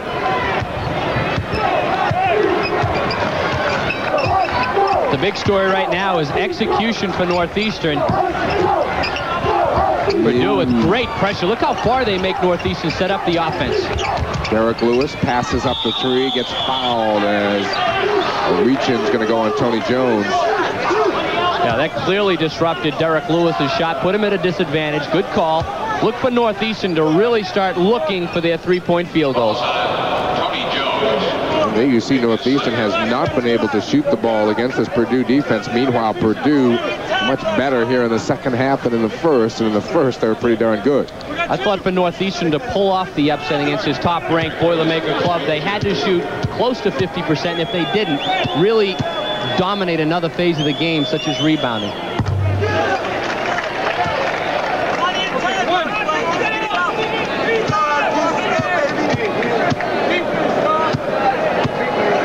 Lewis again looking to get it down to 10, and he does. 16 points for Derrick Lewis off the bench. We've got a timeout on the court with the score: Purdue 88, Northeastern 78. 5 to play here at the Carrier Dome with Purdue up by 10, 88-78. Trying to think of new adjectives for Doug Lee of Purdue. He just is relentless. That's the word that comes to mind. He's moving all over the floor. He wants the ball, constant motion, and he shows that he's got great touch to add to all of that activity. Nailing another one from three-point land. 26 points on the afternoon for Doug Lee.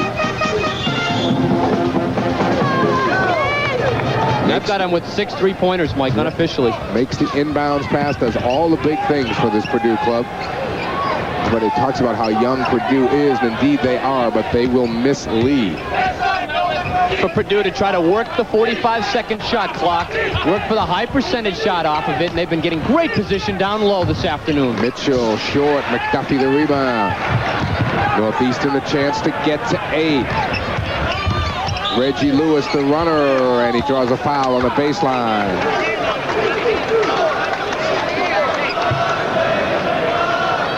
Reggie Lewis will be at the free throw line. Spent much of his afternoon there. He's been unable to get on track offensively. Lee, another facet of his game, has really thrown Reggie's timing off with the jumper. Northeastern capable of making up points in a hurry, but they can't miss free throws. No, they can't. That's 3 misses in a row for Reggie. Or at least 3 in this half. He had 2 other misses, which is uncharacteristic of him. From the East Regional, where Purdue is about to advance, let us go to the Southeast Regional. An upset in the making. Southwest Missouri State and Clemson, number 4 against number 13. Who's going to go against Clemson? Against Michael Brown. Credit 00. The little guy, the playmaker, Basil Robinson, alert and quick to the loose ball. Clemson got what they wanted. Michael Brown, excellent three-point shooter, hit the back rim. Good job by Middleton on the board. Loose ball, who gets it? 00. He is a 75% free throw shooter. Look at that side. NCAA, no Clemson after Atlanta? Perhaps. Charlie Spoonhour will tell you, not yet, guys. Got to hang. It'll be a long 41 seconds. 5-point lead, Southwest Missouri State. Basil Robinson on the line. 6-point lead. Matches the biggest of the game. 41 seconds to play. I like Basil. Any guy, a little guy that can wear 00.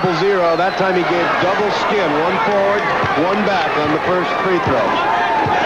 Those fans you were just looking at will go berserk if they win this ball game. Free throw's going to stick. It's a 7-point lead, the biggest of the game. 41 seconds to play. 3-point time for Clemson. They need threes now. Tigers in a hurry.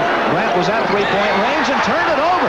Southwest Missouri has a 7-point lead in the ball with 35 seconds to play, and look at him over there. And the fat lady in the opera has got the honey out in her throat, and she's getting ready to start singing. I thought I heard her warm up a minute ago. It's going to be bonkers time in Springfield. Kelby Stuckey on the dribble, gets it up to Bell, and first an intentional foul called against Grant. It'll be a 2-shot foul, 27 seconds to play.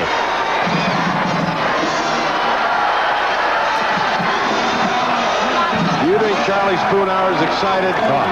First trip to the NCAA Tournament, first time. 5th year in Division I. He's had an unbelievable season. First time in the NCAA. You think he's excited? He's coached a long time. He's had great success. He's a classy guy, and his adrenaline is pumping right now. He's having all he can do to sit himself down.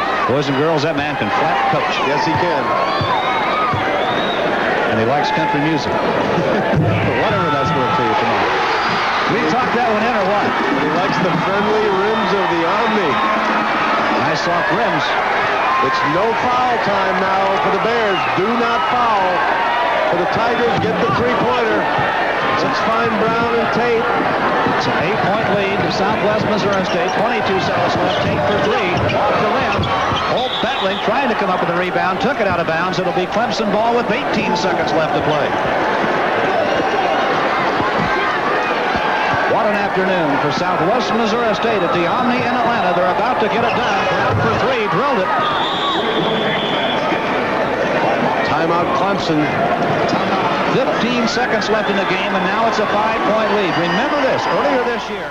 From the Mid-Continent Conference, the conference that brought you Cleveland State last year, you say maybe not a surprise here. Oh, not a shock at all. Last year they beat Pittsburgh in the NIT. They beat a good Marquette team last season in the NIT and made a great showing. This year they beat Arkansas. Not a great Arkansas team, but certainly a decent Arkansas basketball team. Lost by 1 in overtime to Missouri at Missouri and beat Brigham Young at Brigham Young. Charlie Spoonhour's team relies on discipline and defense. And discipline and defense will always prevail against a run-and-shoot team like Clemson. Doesn't shock me. Hey, Dave Gavitt's doing the game. I got a job for Dave Gavitt. I know he has a lot of jobs. Best job in business for David Gavitt. He should be the replacement to Walter Byers. He'd be a great leader in the NCAA. Absolutely a magnificent, charismatic person. He would do a superb job, and I mean that seriously. I'm going to endorse him, and that means he has no shot to get it. You heard it here first. Clemson, of course, though, should they lose this game, it would mean they would have lost their last 2 games of the season. They lost to Wake Forest in the ACC tournament, and now just about to lose again, or so it appears. John, I don't want to keep harping on this, but I've been saying from day one, if you checked out their pre-conference schedule, playing the likes of Winthrop, Armstrong State, playing the likes of Florida International, and playing Hawaii Pacifics, I do not believe that makes you a better basketball team, and I think ultimately you pay for that. I think that's been a problem with Syracuse for a number of years, and I just think things like this hurt your team, not help them. Okay, we're going to go back to Atlanta. Southwest Missouri State about to upset Clemson, the number 13 seed, beating the number 4 seed. Let's go back. but I think that Southwest Missouri has won the battle of the loose balls. They've gotten all the loose balls today, all the fumbles, all the garbage. They've gotten every one of them. Used their superior quickness to do that. And they're very close now to getting a win. 15 seconds to play. They're up by 5. They have the ball, but they still have to keep the ball for that last 15 or score. They force a turnover here. They're right back in it. That's going to be a foul call. And Winston Garland holding his side as he comes out of there. They have fouled an excellent free throw shooter. Winston Garland, a 75% shooter, is 3 for 4 today, and he's hurting a little bit. Well, I think he got bumped. He was stretched out to get the ball. He just got bumped a little bit in that lower left side. We'll see Spoonhour now, as that's going to be the 5th. Larry Middleton. On Middleton. Good ball game by Middleton. He really gave him a good, solid ball game off the bench. He's a senior. He just finished his career with an 11-point afternoon at the Omni in Atlanta. Horace Grant, a senior. Anthony Jenkins, a senior. Michael Tate, a senior. Chris Couch, a senior. Jeff Holstein. So a number of these Tigers are going to say goodbye as Anthony Jenkins coming back on the court. He's had a tough day. Hasn't scored. Winston Garland on the line. 21 points on the afternoon for the 6'2 senior from Cary, Indiana. He's had double figures in every game this year. Good quick release, good quick first step, good free throw shooting. He also had 6 rebounds today. He makes these, and I think this one's history, Fred. 13 seconds left, 5-point lead, Southwest Missouri State. 6-point lead. This one puts down to the range of 2 3-pointers if he gets it. Charlie leaned back. Back to the wing. Cliff Ellis has done a great job with this Clemson team this year. Excellent coach. The most ever, lots of things for Clemson this year under Ellis. They're still alive. 2 3-pointers could tie it. 10 seconds left. Michael Brown going for a 3. Gets it. This thing isn't over yet. They don't have any timeouts. They need the steal. Inbounds and a foul called with 1 second left. 1 tick of the clock. It's a 3-point lead to Southwest Missouri. Few high fives being passed around. Not quite yet. Not on the bench. Clemson committed everybody up on this. They needed the steal. They had no timeouts to stop the clock. Robinson made a heck of a pass to get that ball in bounds. That was a thread the needle. Winston Garland, his team up by 3 with 1 second to play. Everybody from Southwest Missouri State back at the defensive end.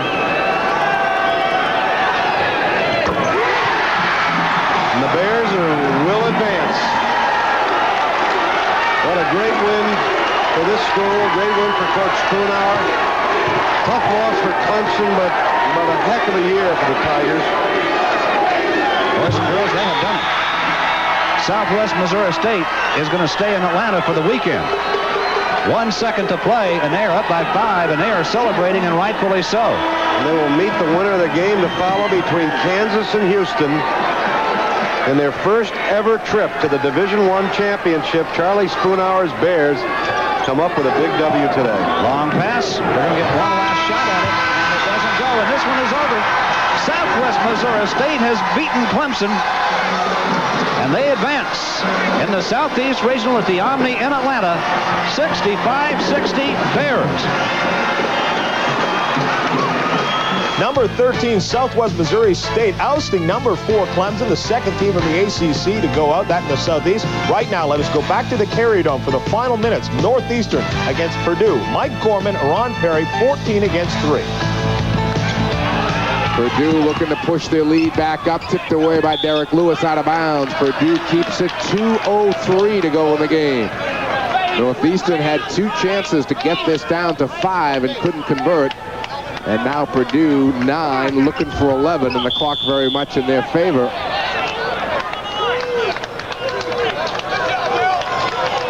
Final down there in the Southeast Conference. Whoa! Southwest Missouri State, how do you do? Beats Clemson 64-60. They joined Xavier with their win over Missouri, and Austin Peay with the big win over Big Ten, Illinois in the upset column. NCAA tournament activity at its best. Stevens knocks down the first, and the lead is back to double figures. One shot.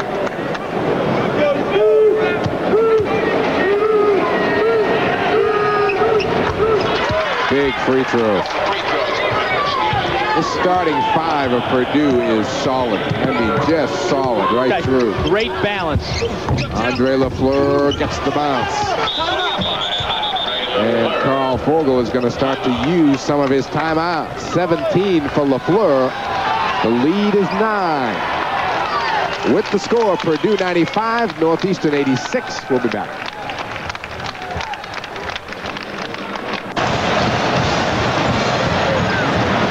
We're back for the final 153 here in the Carrier Dome. 95-86, Purdue up by 9. Been the up-tempo basketball game that Northeastern was looking for. Their shooting percentage hasn't been on track, though, and Purdue has been the team that's executed. The pressure there in the backcourt. McCann's nearly double-dribbled with it. All of the players on the floor right now for Northeastern are playing with 4 personal fouls. Surprised we didn't see John Williams back in, if only to foul. Just to come in to give one up. Doug Lee down low. Wes Fuller commits it. I want to correct that score we gave you earlier. It was 65-60. Not that it makes a whole lot of difference to Clemson of the ACC, but Southwest Missouri winning by 5 over Clemson. And on West Fuller, that is foul number 5. So the senior from Camden, New Jersey, fouls out for what could be the final time after a brilliant career at Northeastern. The 5th all-time leading rebounder in the school's history, up there in the top 20 or so in scoring. Number 12. He's done it in a quiet way, but with those numbers, he's been very impressive. Doug Lee continues to have just the afternoon of his life. Wes Fuller, not the way he had hoped it would turn out.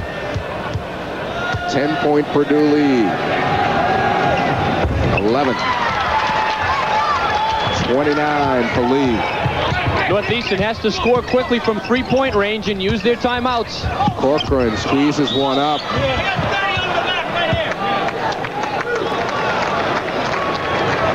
Corcoran is on his way to the bench. He thought the foul was on him. And it is.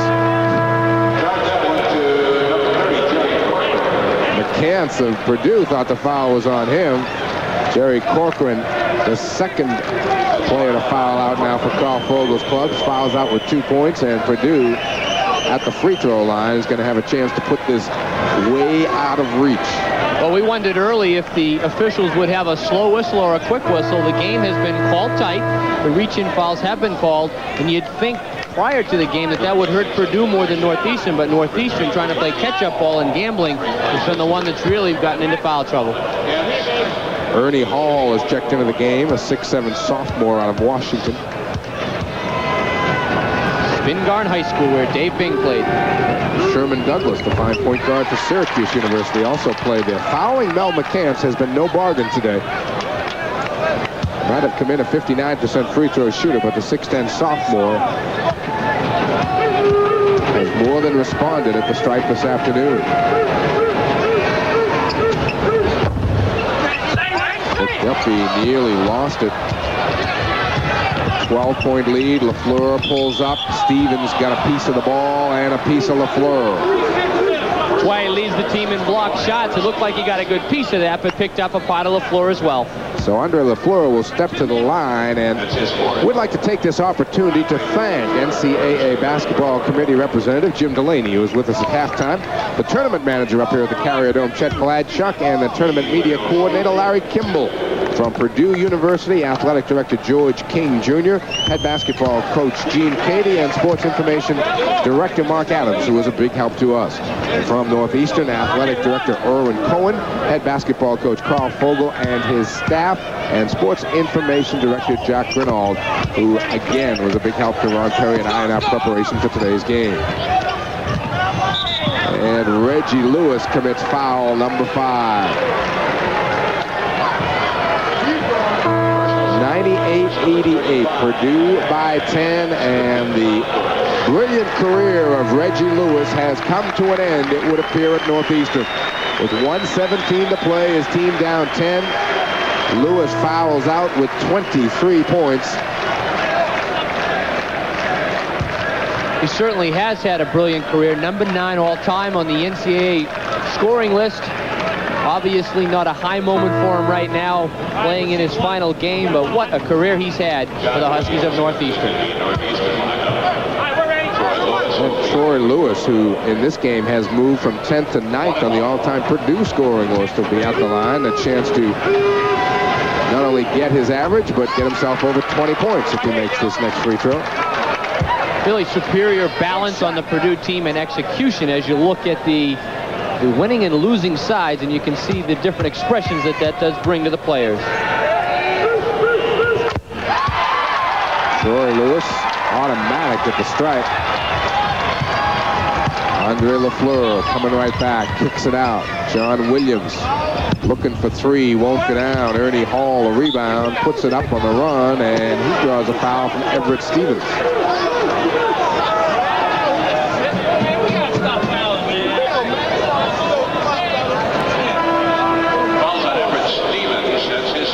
And on Everett Stevens, that is 5. So he joins Todd Mitchell fouling out on the Purdue side. But for Everett, a fine game, 18 points unofficially. And Everett Stevens' season is not over. Purdue will be playing again this weekend here at the Carrier Dome. Purdue has played Northeastern's type of game, the up-tempo. They've just executed and shot the ball better here this afternoon.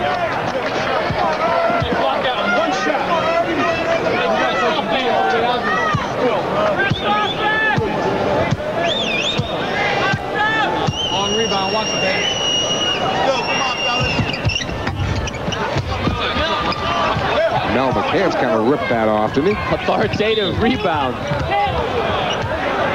And John Williams, who has a lot of fouls to waste. And Mel McCann's just dropped Ernie Hall.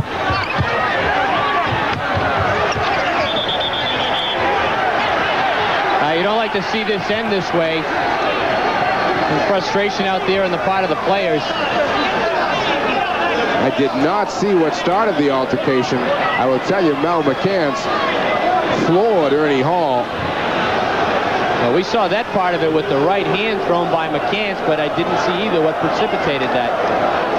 Just don't like to see a game end that way where there's so much emotion out there. Be curious to see how the officials huddled around half court handle this right now. Probably going to end up seeing Hall and perhaps McCann's out of the game, Mike. Every time you see a punch thrown, you've got to make an assumption that something was going on between Hall and McCann's, and then you saw the punch thrown. Officials are deciding on that right now. Well, McCann's can throw a punch. We know that after seeing Hall go down. That's for sure.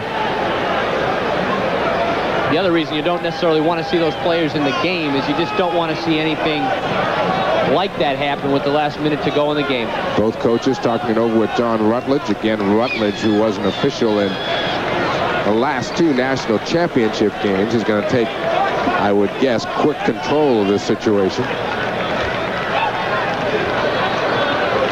Carl Fogel and Gene Cady listening. Gene Cady doing a little talking right now. 1:04 left to play in this. The issue pretty much decided. Purdue by 11. 100-89.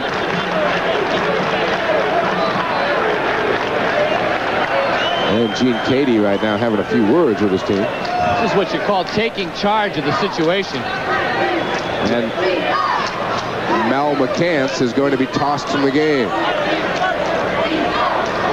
That's where it's difficult. The officials may not have even seen what happened to get McCann so upset, but he did throw that punch. I'm sure the punch itself is the reason that McCann is out of here.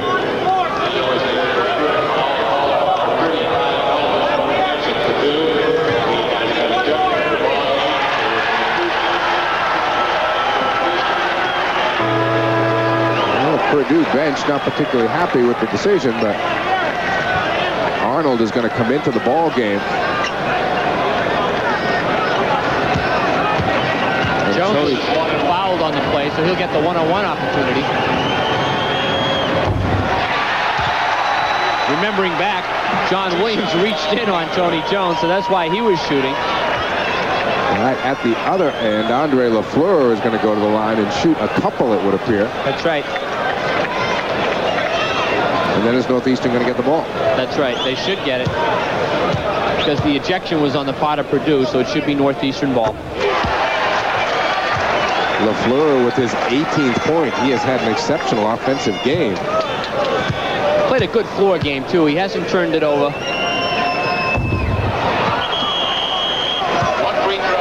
It is a 10-point game, and Northeastern will get the ball. Hey, they throw in a 3 or 2 here. We're not out of the woods yet. They still have timeouts left. They've got 3 of them.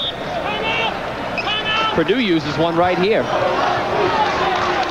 All right, 64 seconds. As you can see on the clock, Purdue up 10. However, it will be Northeastern ball. Reggie Lewis has fouled out of the game already. So has Wes Fuller and Jerry Corcoran. So Carl Fogel is going to have to go deep into his bench. We would expect to see Derrick Lewis maybe taking the shots. Yeah, he's got to really go to Derrick right now. He's got the great range, and John Williams can put it up, and LaFleur can. And you've got to just hope a couple of those drop with the press right on, and you still have a couple of timeouts left.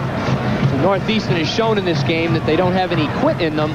Purdue, though, in these situations has responded well and executed.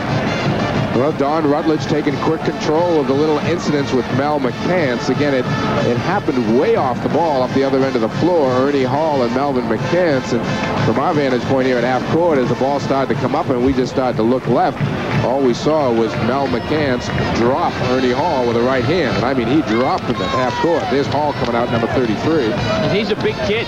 You know, he really hit him with the right hand, and I don't know what started that, but I think the officials saw the same thing. They acted swiftly and cleaned it right up.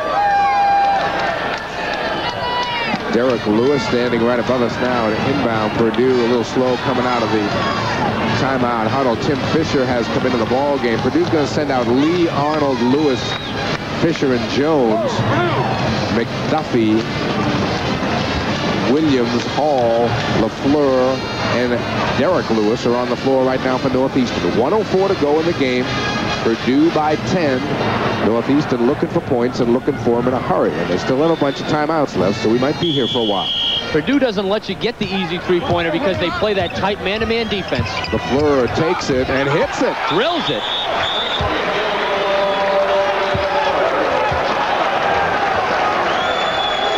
Carl Fogel with the quick timeout, and suddenly it's down to 7. Purdue 100.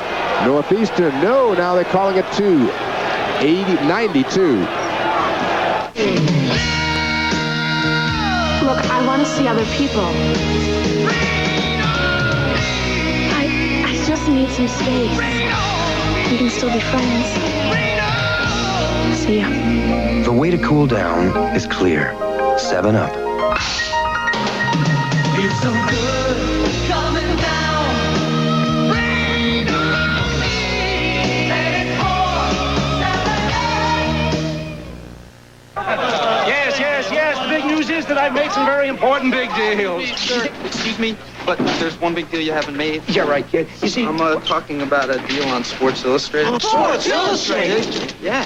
A savings more than 50% off the cover price. 27 action-packed weeks for 3 installments of just $9.79 each. Kid, you're a hit. Tip! What about free videotape? The NFL Crunch Course. It's 43 minutes of the NFL's greatest hits. It makes a smashing gift, and it's free with your paid subscription. Pointers and good call. You can see LaFleur's toe on that play. Did have a piece of the line. Good call. Tim Fisher makes the first of the free throws. This is where you put the game away from the charity stripe. Big ones there for the senior who has been on the bench all afternoon. Lead back up to 10. Katie will bring Fisher in a lot late in games for just that reason, the free throws. Derrick Lewis knocks it down for 3. 19 points for Derrick Lewis off the bench, and Lewis commits a foul. Unofficially, I have Lewis for 4, so he'll stick around.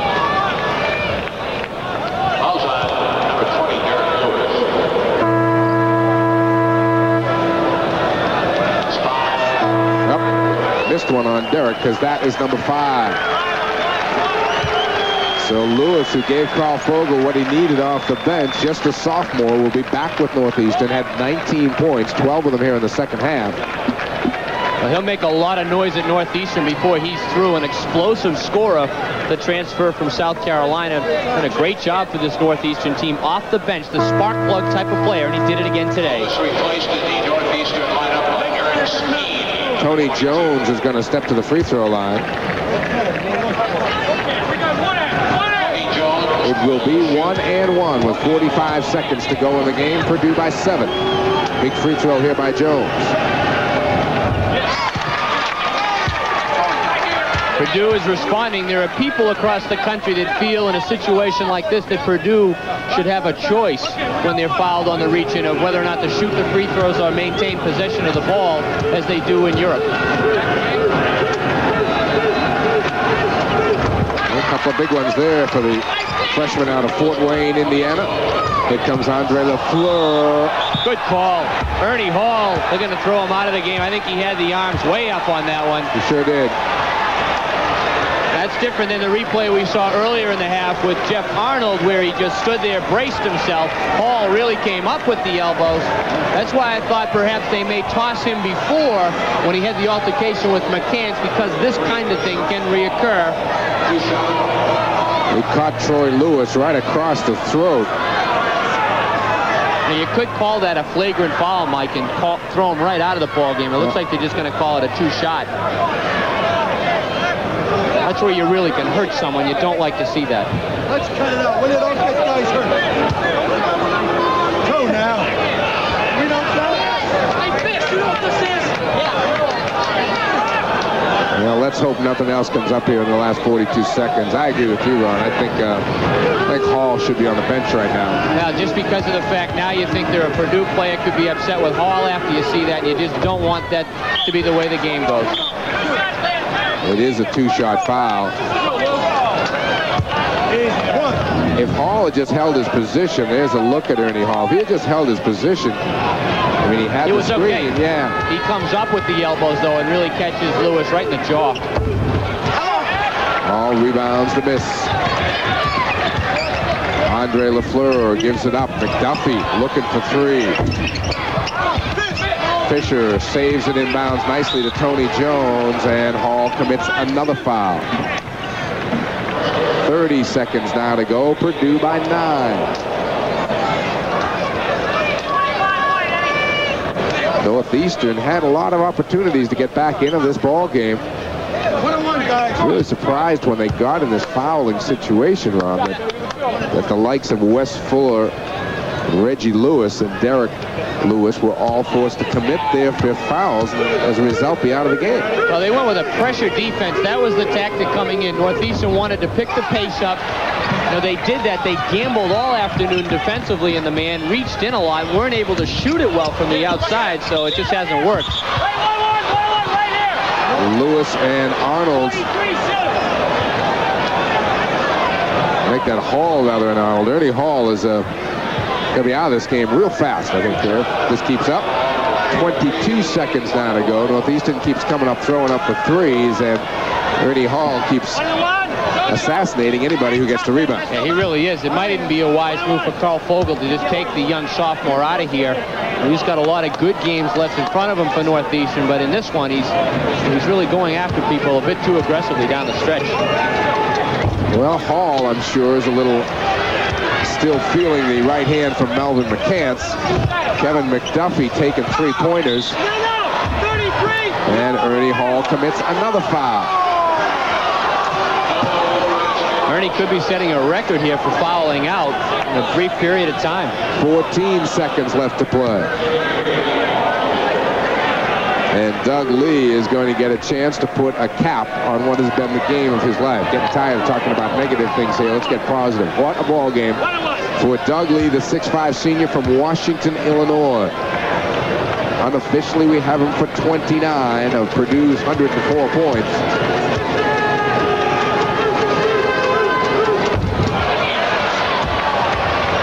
If Northeastern had ever been making any of these threes, it'd be a different story. Lee the rebound.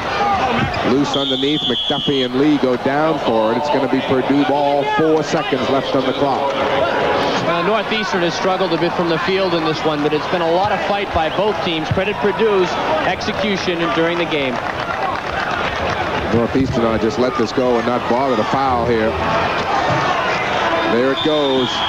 And mercifully, it comes to an end here. Purdue advances, and the Huskies of Northeastern lose it by 9, 104-95. For Ron Perry, this is Mike Gorman saying so long from the Carrier Dome once again. The final score is Purdue 104 and Northeastern 95.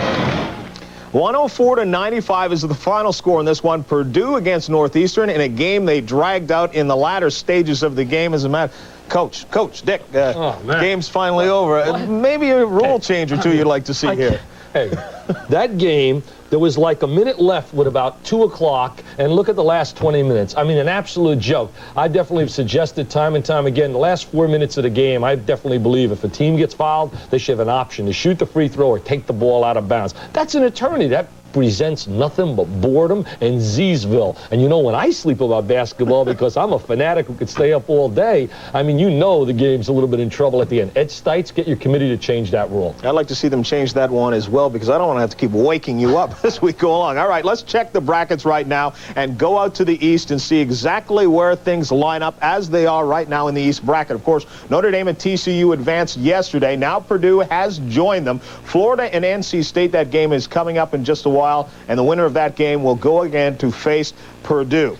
Now, the upset of the day, as we have them every day in this tournament, we go to Southwest Missouri State facing Clemson. Clemson was the number 4 seed in this tournament. Southwest Missouri, number 15. Now, after a tight first half, end-to-end, Clemson's Larry Middleton comes up with a steal and goes for the dunk, 40-37. Winston Garland then pulls up, hits the jumper. Clemson then mishandles the inbounds pass, and watch, it's stolen, and the Bears get the ball. They take advantage of the turnover. Clay Holt will miss the three-pointer, but Kelby Stuckey grabs the offensive board. Watch here. Not once, not twice, but 3 times he fakes before he puts it up. The Bears up 51-46. Timeout. Bears not afraid to bomb from long range as well. Stuckey drives, but his shot is blocked.